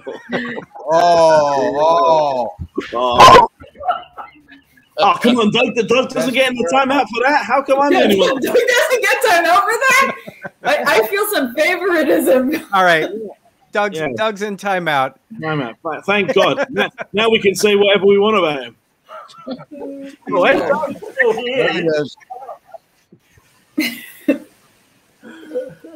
We got Sapienza on the in the movie right now. He's gonna burn that guy's ear off. Or ears off. Oh, I love that scene. All right, a quick true story about the film. They didn't yes. They got the we had a lighting guy who obviously was a bit of a lighting guy who was obviously a bit of a gangster in his life. But he great guy, but real kind of tough guy. And he watched that scene with Al burning the guy's ear off. And he's shaking his head. And I went, bit rough, eh? And he went, no, memories, and walked off. Oh, my God. Hey, Al. Yeah. You know, Al, we had to cut two really good scenes just to get your lighting of that torch in. Oh, that's really funny. But fair play to Jordan. Jordan had never been on camera and played a great scene. Yeah, he was good. Yeah, he did. Yeah, kudos to that man. He was very good. Yeah. What did he do? You could hear his screams from like throughout the whole building too. Yeah, you could. Yeah. He was. You believed him. I thought Al was actually burning his ears off.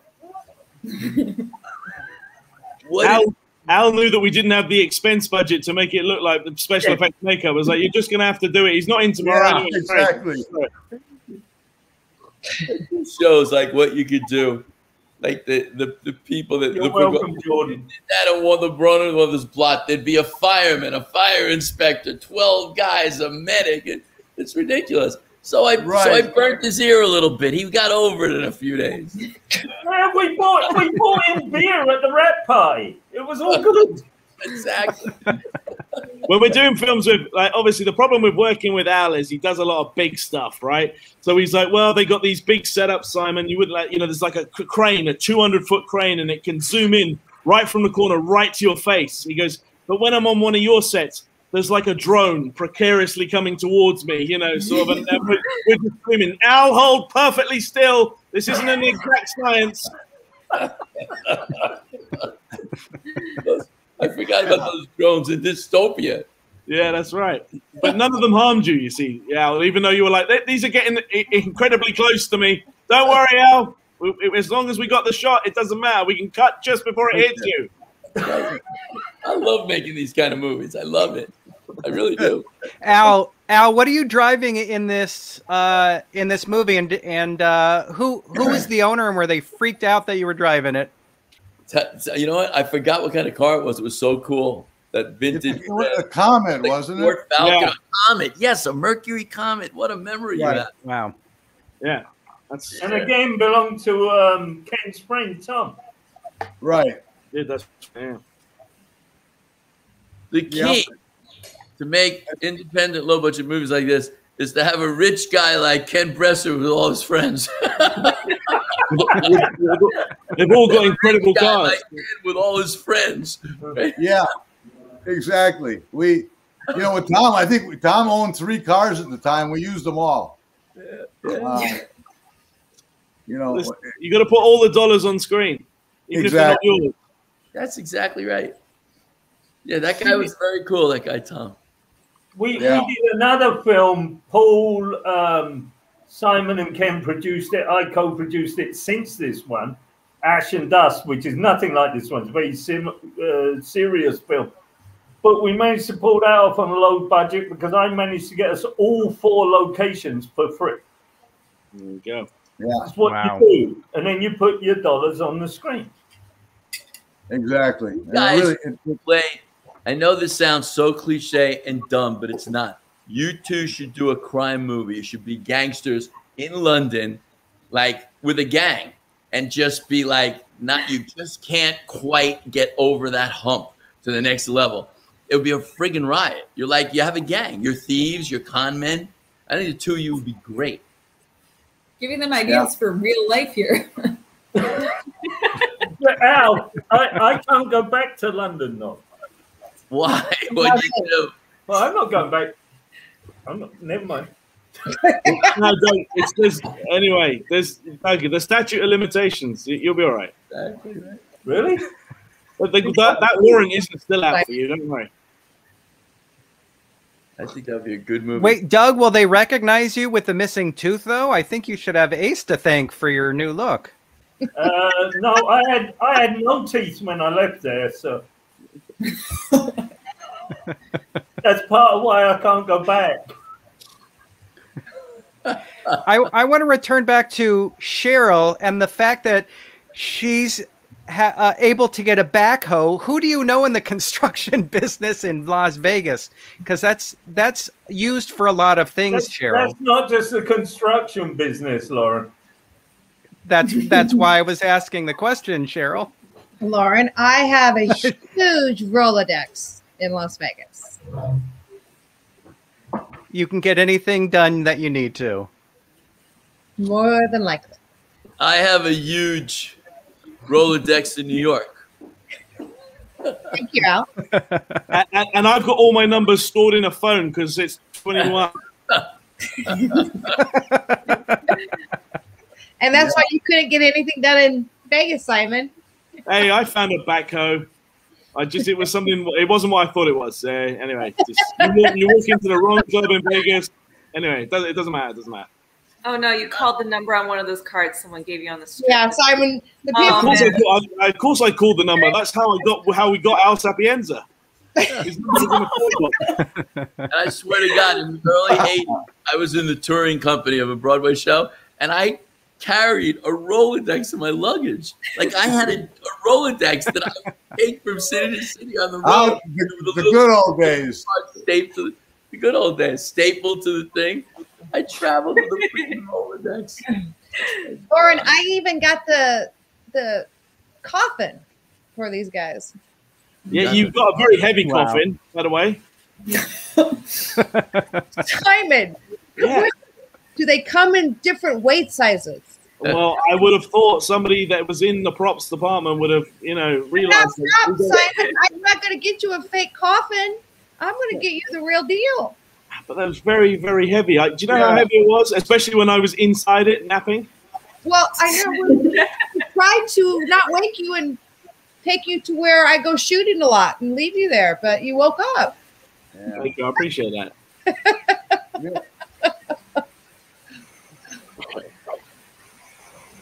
Where are we in the movie, by the way? Sorry, my laptop died and I lost where we actually are in the movie. So somebody tell me what's happening in the movie right now so I can catch up.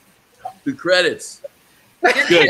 I'm kidding. I don't. Thank you, Simon. Have a good night. We're at 1 hour. We're at 1 hour, 14 minutes, 45 seconds. Can I go ask my party where we're at in the movie? No, I can see it now. Okay. They're carrying the heavy coffin, right? Is that what I'm looking at? That's what I just said. Yeah. There we go. God, this is a long movie. Originally, I just wanted the movie to be 90 minutes of credits, and most of those credits were just my name flashing in different colors. But we wrote this, and we came up with this instead. They didn't go. How long was the first edit on this film? The first edit of this movie was 2.5 hours. Yes. So believe me, down to 1 hour and 45. We had to cut a lot of stuff out, mostly Al's because it was no good. And this is the beauty of being wearing a producer. It's like, this scene of Al is really good, or we could have another scene of you, Simon. I was like, well, I know what I'm choosing.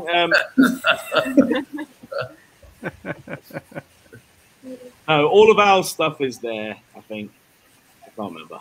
It was 2.5 hours, though. We had so much stuff, and it really was the most difficult film I've ever had to edit because it was, we can't make it 2.5 hours. We have to make it like 1.5 hours or 1 hour and 45 on the outside, and it was very difficult because everything we were cutting was a real fight because we actually liked a lot of it. So when it was going around between me, Paul, and Ken, and the editor, Tom LaRochelle did a great job with it.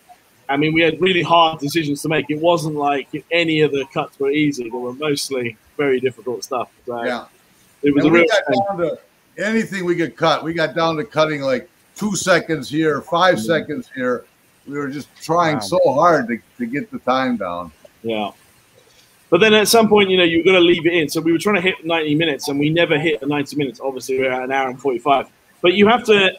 when you're making a movie, you also have to let it breathe a bit. So sometimes you're like, well, 1 hour and 45 is actually where the cut sits best.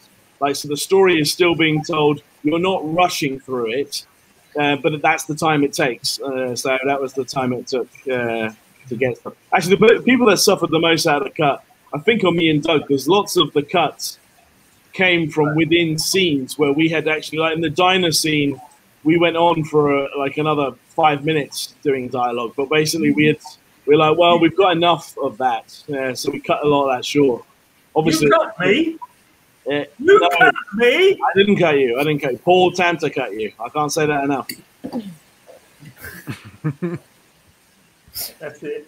Well, we lost Ken, which worries me because that has a whole different meaning, and. Paul hasn't jumped in, so let's assume Paul's fallen asleep. Hey, we got questions. He's in England. Yes. And how about extended Stealing Chaplin? Well, here's the difficulty with these things. People always ask for deleted scenes. The thing is when we steal the van from? Say again? The question was, who did they steal the van from? Where'd you get the van? I forgot. From Jordan's character. No, but the van.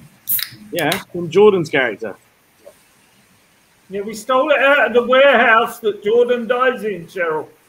No, that was a question. And I'm telling you the answer. So that's how questions and answers work. Asking from that, because they're watching the movie, they know you stole it from Jordan, but where did you get the van for the movie, I guess, maybe?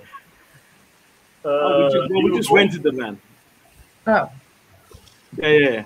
I think they mean. All right, now let. Yeah. Oh, there's Paul Good. God bless Paul Dadza. So can we go back to the question about somebody was starting about why you can't just have an extended edition? Because when it's 2.5 hours long, right? It hasn't had all its color and its sound and the music done for the whole 2.5 hours. We only give the post-production to the final cut of the movie, because obviously you pay for every minute of movie that you're making. So you don't want the editor to it's the sound people and stuff to work on 2.5 hours when they only have to work on an hour and 45 minutes. That's that's indie filmmaking 101. You don't get people to waste time and be efficient. So what it means is that we have those deleted scenes, but they wouldn't be in what you would call like an enjoyable shape. They're not color graded. They don't have the sound attention that they need. They don't have music score behind it. So an extended cut is something sort of for a bigger budget type thing. We would love to do it at one stage, but when you got to watch the pennies, these are the sort of decisions you have to make. Is like there won't be an extended cut because it wouldn't be doing the film any justice. Got it. And then let's go back to let's revisit this question. Who did they steal the van from? You mean in the script? Well, or in real life, or both. In the script, we stole it from the moving company with the guy whose ears we burn off, which is why Al goes to burn his ears off to find out why we stole it. So hopefully, Tommy, that answers the question. Unless he's wondering, unless in real life you stole the van as part of the production. But, no, I drove it down from Canada because they wouldn't pay to put me up in a room or an Airbnb, so I brought a mattress in. Right. During that whole scene, Doug was sleeping inside the van. I was in most of the scenes. Go, Paul. It's your chance. All right. And so are you saying this is Loren Newton? Who's this? Well, yes. This is a really good scene. I love Al and her getting together.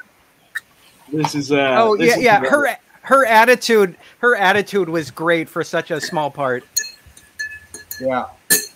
I love Al's take on this because when he goes, thank you. When you go, Al, thank you. You've been very helpful. Is this the scene in the back room in the kitchen or in the front? No, the one with Loren, where she's just giving you one-word answers. No. Right. Yeah. And you're giving her you're very, very helpful. Paul, you say there's no small parts. Have you met Simon? Come on, man. Loren. I gotta put up with this shit the whole time. You want me to put Paul in a timeout? No, not Paul. Paul's not here. Doug. All right, Doug. You're in timeout. Timeout. This is the only.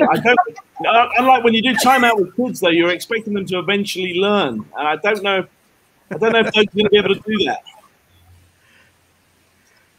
So I have a serious question for Bianca. Yes. Do you plan on going back into filmmaking, or did this kind of move you back into dancing only? Oh no, I absolutely want to keep going the filmmaking. For sure. Good.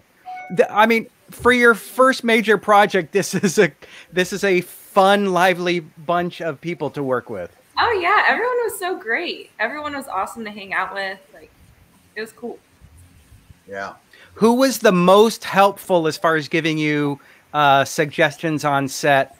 Either acting suggestions, which actors to not look into their eyes, not to stare at them. Al was actually awesome. Like, he gave me some great advice. Like, whenever I had a close up, he was like, "Don't worry, just take your time." Like, it was fantastic. So I learned a lot from him. Doug was awesome because he just always had a fun spirit to him. He was always cracking jokes and just keeping everything fun and light. Everyone was great though. Cheryl was awesome. She was always like, "You're doing great. Keep going." Yeah. Everyone was great. Oh. Now let me bring Al back. That's the beauty of that's oh, no. Oh my gosh. You would think you'd have a good I'm gonna knock some more teeth out. Now, Sorry. are those the teeth that Simon had the lisp with? Yes. Yeah. Yeah, me and Al share those. We change it over every Christmas. Al, what were we looking at and why? Just I had a quick workout here in LA, so I went to lunch with my agent, Ro Diamond at STV Partners, and I haven't seen her in ages. So I had the mask on. I met her at the Grill in the Alley in Beverly Hills, and I have the blue mask. I haven't seen this woman since the beginning of COVID, and I put these on under my mask, and I went to her. I said, I'm so glad the mask was she didn't know what to make of it. She thought maybe it's like she didn't know what to say. She thought it was real. There's something after my teeth. But anyway, I just got a kick out of him. I'm the kind of guy that walks around with stuff like this for no reason. Yeah. You're out in LA, huh? What? Okay. You're in LA right now? Yeah, I'm in Los Angeles. Yeah. Oh, you're in LA, Al? Yes, I'm in LA. I was supposed to get on the plane. I didn't go because of you. I figured I'd wait and take a later flight. Because of me? Oh, yeah, because of me. Sorry about that. Yeah. Don't do this. I figured I shouldn't miss it. This is actually my fault. Don't get on that plane. You be on the watch party, Al. Everything's your fault. Everything that you're going to ruin the entire movie. Downhill. Sorry, I forgot. Did you get another flight then? Yeah. I could go tonight at 11, which I'm not going, and then tomorrow at 10:30, so it's fine. Oh, there you go. See what are you complaining about? It's fun. and I'm not wearing any pants. What? Great about these things. I do auditions like this. I don't wear any pants. I just put on a shirt. Me and Al are pantless partners. Pantless partners. Well, that's what they're going to call you in prison. No, I had another name in prison. It stuck.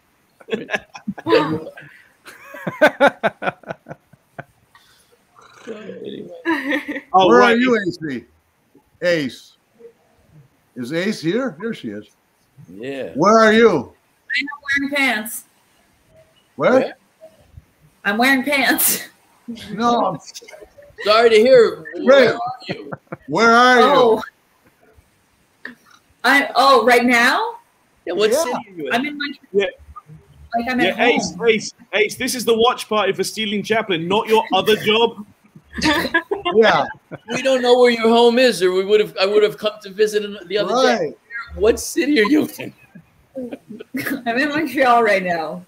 Oh, Montreal. This isn't one of those calls they see where they go, "What are you wearing?" That's a different job you've got. Okay. We're talking about pants, and then I was like, "Oh, I need to slide away." Nobody realizes I don't have pants, but I do have pants, so I don't need to slide away. Anyways, I'm distracted. I'm watching a movie. It's a good one. What's the movie? Oh, I'm watching you right now. Watching Capone? No, good one. We're watching AC getting arrested at the moment. If I'm at the same place, right? Yeah. Yeah. And now I'm watching folks getting a hernia opening the coffin. That's not right. Let me ass out. That straining is Hey, not... here comes up. This is a very good stunt work here from Cheryl. She looks very real when she got hit here. Both of them did a really good job. Well, that's because they really hit her. I know. My arm still goes numb, Ken. I still got my pay yet for, hazard pay. I think this really played well for. We only had enough for We only had enough film for one take, so. Like realistic. Paul said, make it down. Literally, I still had to have the neck surgery. So Paul was worried about how real it would look and told me to just smack them. So. Very well. And that was Chad's last day of filming, and we haven't seen him since. I literally haven't seen Chad since I haven't seen him since. We have a question here. For which scene, Lisa? For which scene? For all of them. I actually paid for them. I was lucky. I had a friend that had all the fur coats, all the jackets that I have in that movie. I borrowed from a friend. I was like, hey, I know you have these furry jackets. I think I'd really like them for this movie. And she was super down to let me borrow them. And the rest was just kind of Value Village stuff, the heels, the outfits, the leggings, everything else. Yeah. I do not own leopard dresses, unfortunately. Well, not for this job anyway. You have something like against leopard dresses? Because I own the one I wore. True. Well, I now own the one I wore. The only thing is I can't wear that unless I'm on camera because it's so short and I'm so clumsy. Even for the arrest scene, Corey had to frame higher than lower because the dress was riding up so much. And I remember him going, I got you. Don't even worry about it. Oh, man. Because it was, so I can't wear it. It's movie dresses. You do know that we ended up having to pay for the dent in that car. Yeah. I know. I felt so bad. I was sure we could get it out. And then I was just like, don't worry. I got it. $500, AC. $500. Oh. Yeah. Yeah, I was going to mention that. You guys need to go into that more. That's a funny story. Yeah, I had no idea. I want to hear about that. Yes, please. What dent? Tell that story, Ken. That was fun. Well, no, the scene that we just saw when Ace was being arrested and thrown on the back of the car, that was a rental car. So, you dented it. Yeah. Yeah, when he slammed me down. Yeah, your body. It's more me fighting against myself in those scenes. Like he wasn't actually slamming me down onto the hood of the car, but he would hold me back, and I had to fight against myself. And I guess I fought against myself too hard that I dented the whole. I'm still. Hood of the car. See, that's how I lost a tooth. Yeah. Our attorney is reviewing your contract because. You may be liable. This wasn't covered under insurance. But thank God that we did it to a rental car because we used a lot of people's personal vehicles, and that would have probably cost a lot more, Simon. Yeah, that's true. Hey, Ken, remember the time we got a couple of rental cars in Ottawa, and you crashed off the road? We got two matching Mercedes SUVs, brand new. They had 20 miles on them. And the first day I ran mine into a tree. Right outside my house. How? Oh.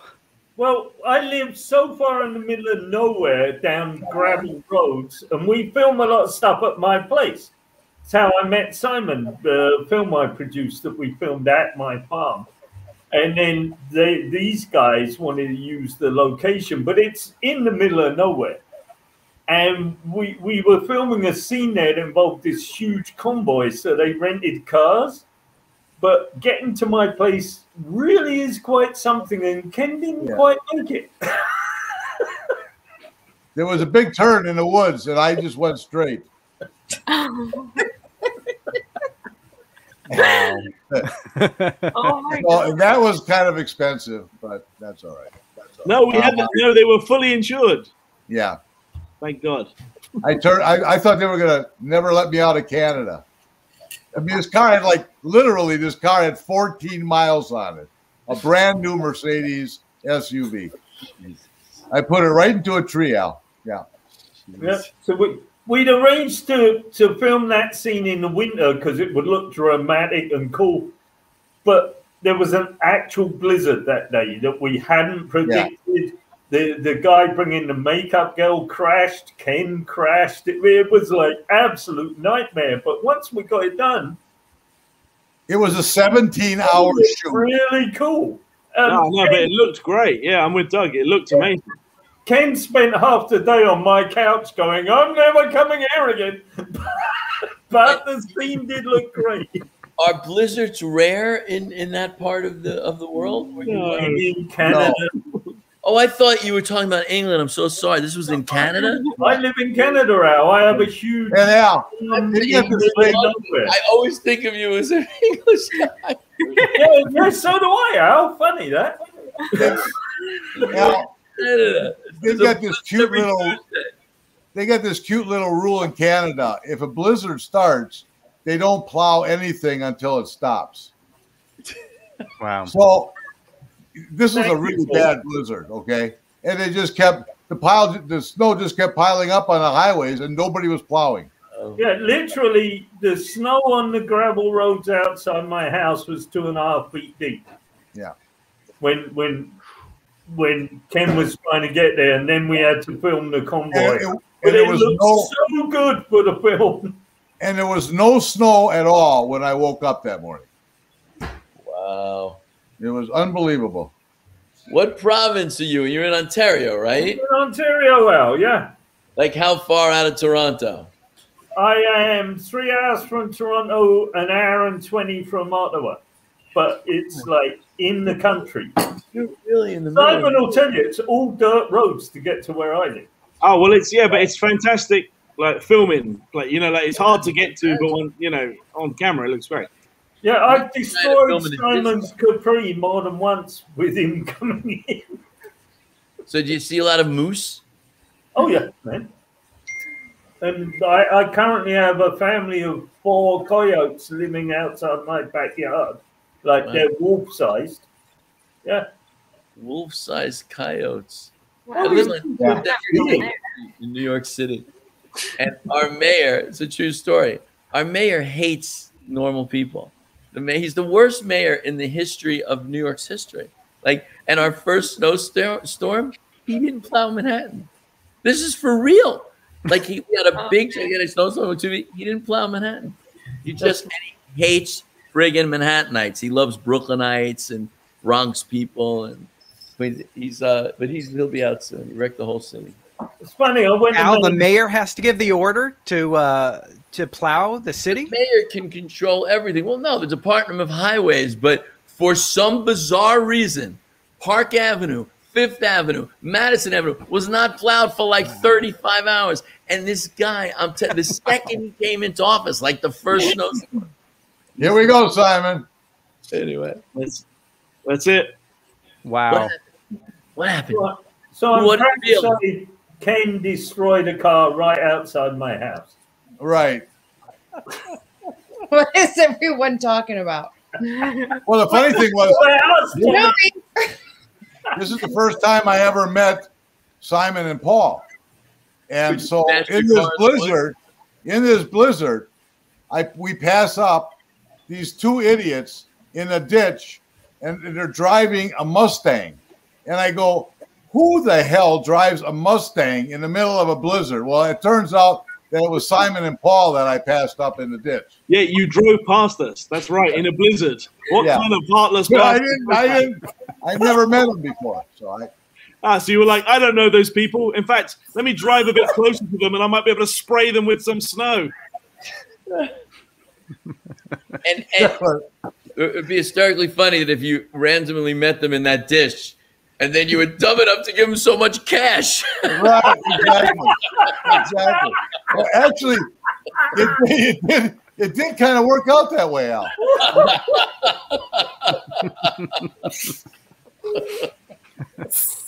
That's why the next one. That's why Ken insisted the next one was filmed in Vegas. He was like, I'm not going back to Canada to film in a blizzard.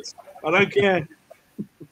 Yeah, I decided to lose all my money in one geographical spot. Hey, listen, if you're going to lose money, isn't Vegas the place we should all be in it? Exactly. It was very fitting. Ken, when can we expect a film out in your part of the world? It's beautiful out there. Oh, I'd love to. Yeah. I mean, we've talked about a few projects out this way. We've got about 3 films that we've discussed that are going to be shot up in Canada. And then we're looking at doing not a number 2 or a sequel, but a follow-up to the brothers in Stealing Chaplin. And we're going to be doing Stealing Elvis. But we're not telling anybody who the Elvis is. And one of their new movies in Canada is a surfing movie. Pardon? I said one of their new movies that they're filming in Canada is a surfing movie. On Doug's Pond. In fact, we're going to call it that. On Doug's Pond. Yeah, we're going to make a movie called Doug's Pond, but all the gangsters are Canada geese because they're really scary. So, yeah, no, we've got some great stuff, in the on the drawing board. But I think you'll be seeing some announcements soon. I'm hoping, at least. You can tell them I'm playing Elvis. It's fine. Oh, okay, great. We have to keep it a secret. It's not. Well, you do have a good voice, so you would be a contender. Yeah, Al, weren't you in the production of Beatlemania on stage? I was for 5 years, from 77 wow. to 80. And I played, remember the O'Keefe Center in Toronto and the Saint Denis in Montreal? And we played all over the place once we left Broadway. It was crazy. Right. Yeah, it was really fun. Who'd you play in the show? Tonight, you'll never guess. Really, I mean, you'd guess I'd play Harrison. No, I played Ringo. Ringo. And I looked a lot different in those days. I played the drums since I was 8 years old. By the time for that audition, I knew the songs. I used to make my father, this old Italian guy, listen to me play the B-side of Abbey Road in 8th grade, and the poor guy would have to sit there and listen to me like, "Oh, please, I want to." I'm serious. But yeah, that was a fun show. Oh my god! Hey guys, on the movie, you had Ringo's. What was that, Ken? I just said in the movie we're in the desert right now, so it's coming to an end here. The last scene of the movie. Oh, this is when Al tries to shoot me. Uh-oh. That's right. Because it's the last scene of the movie, let's talk about the movie, shall we? This has been the absolute worst watch party in the history of watch parties. We've not discussed one thing about the movie. And I'm sorry, it's the absence of Paul Danta. We need Paul Danta to wrap. All right, Simon, no ragging on our watch party. That's where I draw the line. No ragging on our watch parties. It's the best watch party ever. Yeah, I've been watching gay porn the whole time.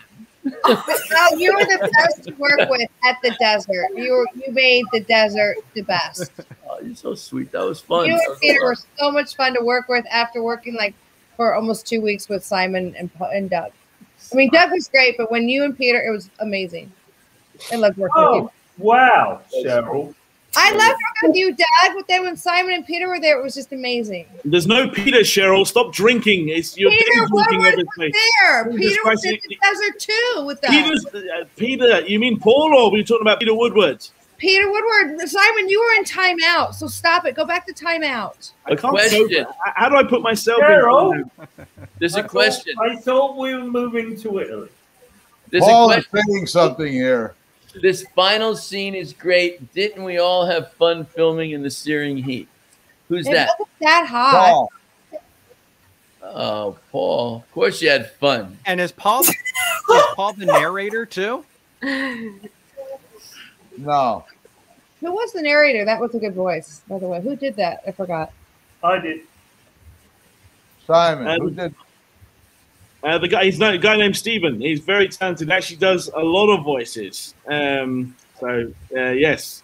Hi, Stephen. If you're watching, from Tennessee. He's a great guy. And we were. That was a bit of a late addition. That was what helped our edit move on, as we added this narration, and we added the chapter breaks, you know, with the sort of quotes from Chaplin all the way through it. So we added a few things like that to help the edit along. That was a great idea. Those quotes from Chaplin. Great idea. Right, now we're in the end credits. Now it's okay for me to say that this is the worst Tell me watch how your name's the first one, Simon. All right, Simon, come on. You can't rag on the watch party. That's the one thing. I'm not ragging on the watch party. I'm ragging on the members of it that have not thought about the movie. There was a watch party. I was just at my buddy's drinking beer. Exactly. You guys know I'm a this is no regular DVD commentary. Did you guys do a DVD commentary, a track? Did anybody do that? Do one for this project? No, that would have probably taken about a month. Because we would never. Can you imagine trying to do that with this group? It feels like that's exactly what we just attempted. I just want to sign out by saying it was an honor and a pleasure to see all of you, but especially Al. I like Al. You're a good man, Doug. You're a good man, Doug. I like Al too. Well, thank you.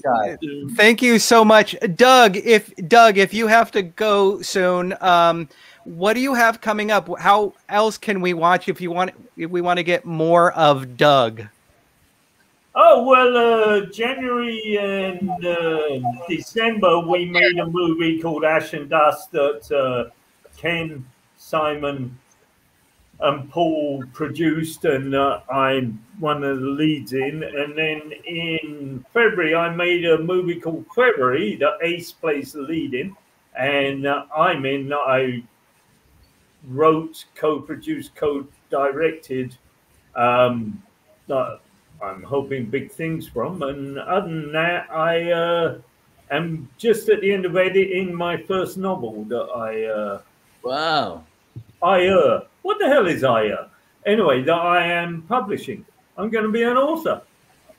That's great. Wow. Wonderful, Doug. That's great. Well, thank you. Al. Yes, sir. Where are we going to see you next, or what else are you on? What are the projects? Pretty soon, I have an episode coming up of the big fight, the good fight with Christine Baranski on CBS. I have a Lifetime movie coming out called Teachers Watching, and I'm currently on this season a just guest star of the Queen of the South. Check out Queen of the South, and that's it. Wonderful. Wonderful, thank you, Simon. It's been a pleasure having you as well. You're such a liar. I've been in timeout the most out of all of these people, and I don't deserve it. Well, no, Paul has. Well, all right. It's not a competition. You're setting the bar very low if we're going to put Paul on that. Sorry, Simon, talk about some of the other projects you've done, like the Christmas movies. Right, Age so of the Living Dead. Yeah, we did The Nights Before Christmas, which came out last Christmas. But coming up, we have Ash and Dust, as Doug mentioned. We've also got Age of the Living Dead Season 2, which is going to be out towards the fall, somewhere around Halloween time. So that's coming out, very exciting. And we've got a couple of, we've obviously, Ken alluded to our Stealing Elvis follow-up, which we're working on right now. And we've actually got a very special project cooking up in Doug's backyard in Canada. There's a huge construction job there for a science fiction thing that we're going to attempt, but we're keeping those details under wrap. But it's 2021, 2022 is looking like good times for us. Wait a minute. I was supposed to be in season 2. What happened to my part? You shot the whole season without me? You never called me. How do I sign out of this thing? By the way, I constructed the huge construction, not Simon, and Ken's not invited in the winter. Me and Simon helped. Yeah, I've got video evidence of me at the site. Do you want me to actually go into detail? Doug, perhaps you could look at your private text messages between me and you, and I think you'll find, you know, a handsome deposit on its way for you just keeping up this lie that I helped. Al, you are so correct, and these two need to work on another project together. They totally have to do like a gangster thing in like downtown London. Hey, I gotta sign out. I got a huge party in my living room. Great. What? Cheryl, thank you. 20 people in my living room. So, Cheryl, do you want to? Cheryl, do you either want to share a project you're working on, or share the favorite person that's currently at the party that you're going to go see in a second? Well, I am working. Well, I just wrapped A Day to Die, starring Bruce Willis. Thank you, Paul Tanter, for giving me some advice regarding that. I played Bruce Willis's wife. Oh, that's great. And Sarah. I did not die. Wow. Yeah. So look for me. I think it's summer of 2022. And favorite person at the party? Well, my husband, of course. Favorite person in this movie? Al. Oh, you're so sweet. Everybody loves Al. No, Simon doesn't. No, he doesn't. Second favorite person in the movie? AC. Oh. And then, of course, AC, what do you... My girl Bianca. I love Bianca. But I love Doug and Simon. Yeah. I love you. I have the love-hate with Simon. But Simon's a great guy. I love busting his balls. Anyway, I do got to sign out. Love you guys. I had a great time filming this. Yeah. But I have a huge party going on. So. All right. Have fun. Thank you, Cheryl. Thank you. We only have a couple more. Bye, Cheryl. Ace and Bianca. So let's start with Ace. What are you working on? So as Doug mentioned, February is going to be one of the big roles. My most challenging role for me that's going to be coming out. Very nervous about seeing that one. And then the rest, I just don't know if I'm actually able to disclose. Like Age of the Living Dead is coming out, but a lot of these projects you've already heard from, the rest of the team, because I love working with these guys, and whenever I can be on board, I love being part of it. But yeah, the rest, I can't really disclose much of what's coming out next, because it's either in pre-production or in the midst of it. So yeah, hopefully a lot of things. I'm crossing my fingers. Wonderful. And then Bianca, how you survived amongst this crazy bunch of wackos. But it's so wonderful to be able to get to have you join us for your first feature film. What do you have coming up next? Oh my gosh, I've just been training. I did some theater training over the last year, and I shot a commercial about a month ago, but I'm just training really hard right now. Very nice. Wonderful. One of the things I say that I forgot, Loren. I did a show. Yes. I did a show that might be really good. I have a small role in it, though. It's called Dope Sick, and it's created by Barry Levinson. It's a mini series, the true story about OxyContin and the Sackler family and how they knew it was deadly and addictive for 15 years and absolutely lied about it. It's a true story. It's all about the court case. I forgot about that. It's going to be on Hulu pretty soon. Oh, that's cool. Wow, that's a fast turnaround for a topical topic. Yeah, they got it. Well, Barry Levinson's a talented guy. Well, my movie in February was about crack addicts who, unfortunately, through no fault of their own, let their children die. So that's something. Like I said, most anyone else want to bring down the room? Simon, Bianca, Ace, Ken, you want to bring down the room? Actually, there is one thing I wanted to say, Loren. Actually, we did have one thing that we were going to announce right here, which is a very. I don't know if you guys know what this is. Do you know what NFTs are?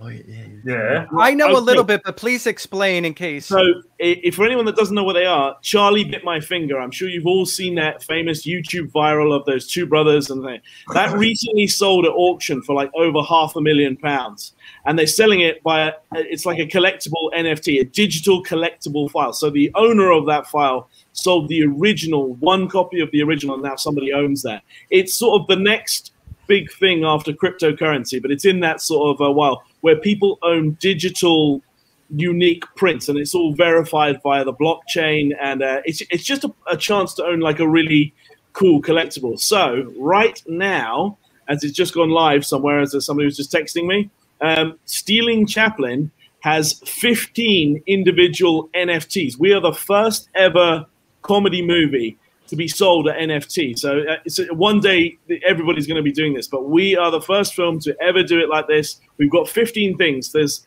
posters, there's key moments in the film, there's a couple of key scenes. So literally, it's an auction like eBay, if you like, and you buy these collectibles. So we're putting it out there. Somebody can own the Al Sapienza key moment. Somebody can own the Wayne Newton scene. We've got one of everything. And it's a big thing of an auction. And it's a very exciting world to be in at the moment, because this is like the new way people will collect, you know, digital things like baseball cards. It's the equivalent of like collecting stuff like that. Right. There's only one of each. One of each. And it's all one of each, and we're going to be taking bids on them for about a week, 10 days. So yeah, so it's alive right now. We're going to post it afterwards. I'd like to bid on Doug's shirt from the movie, the tattered plaid shirt that he wore through the movie. Where can people go to find out about the NFTs? Right, so it's on OpenSea. So I will post. I will basically post it following this, basically. But it's there's a platform called OpenSea, and that's where OpenSea and SEA. OpenSea. Got it. Okay. OPENSEA. Wonderful. That sounds pretty cool. To being able to get one-of-a-kind collectibles from films. So congratulations. And we're the first film to do it. The first one. And wonderful. That's awesome. Well, thank you, everybody. Let's give a big thank you to everybody watching, including Paul. We hear he's an up-and-coming director. Hi, Paul. Hopefully. Oh,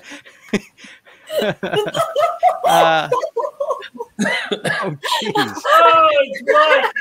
Okay, Mike. Michael. All right. Wow. All right, good. We didn't end on the note of cocaine or any other projects. So with that, thank you. Thank you very much, everybody, for joining us. With any luck, this is not the last watch party ever. But thank you guys so much.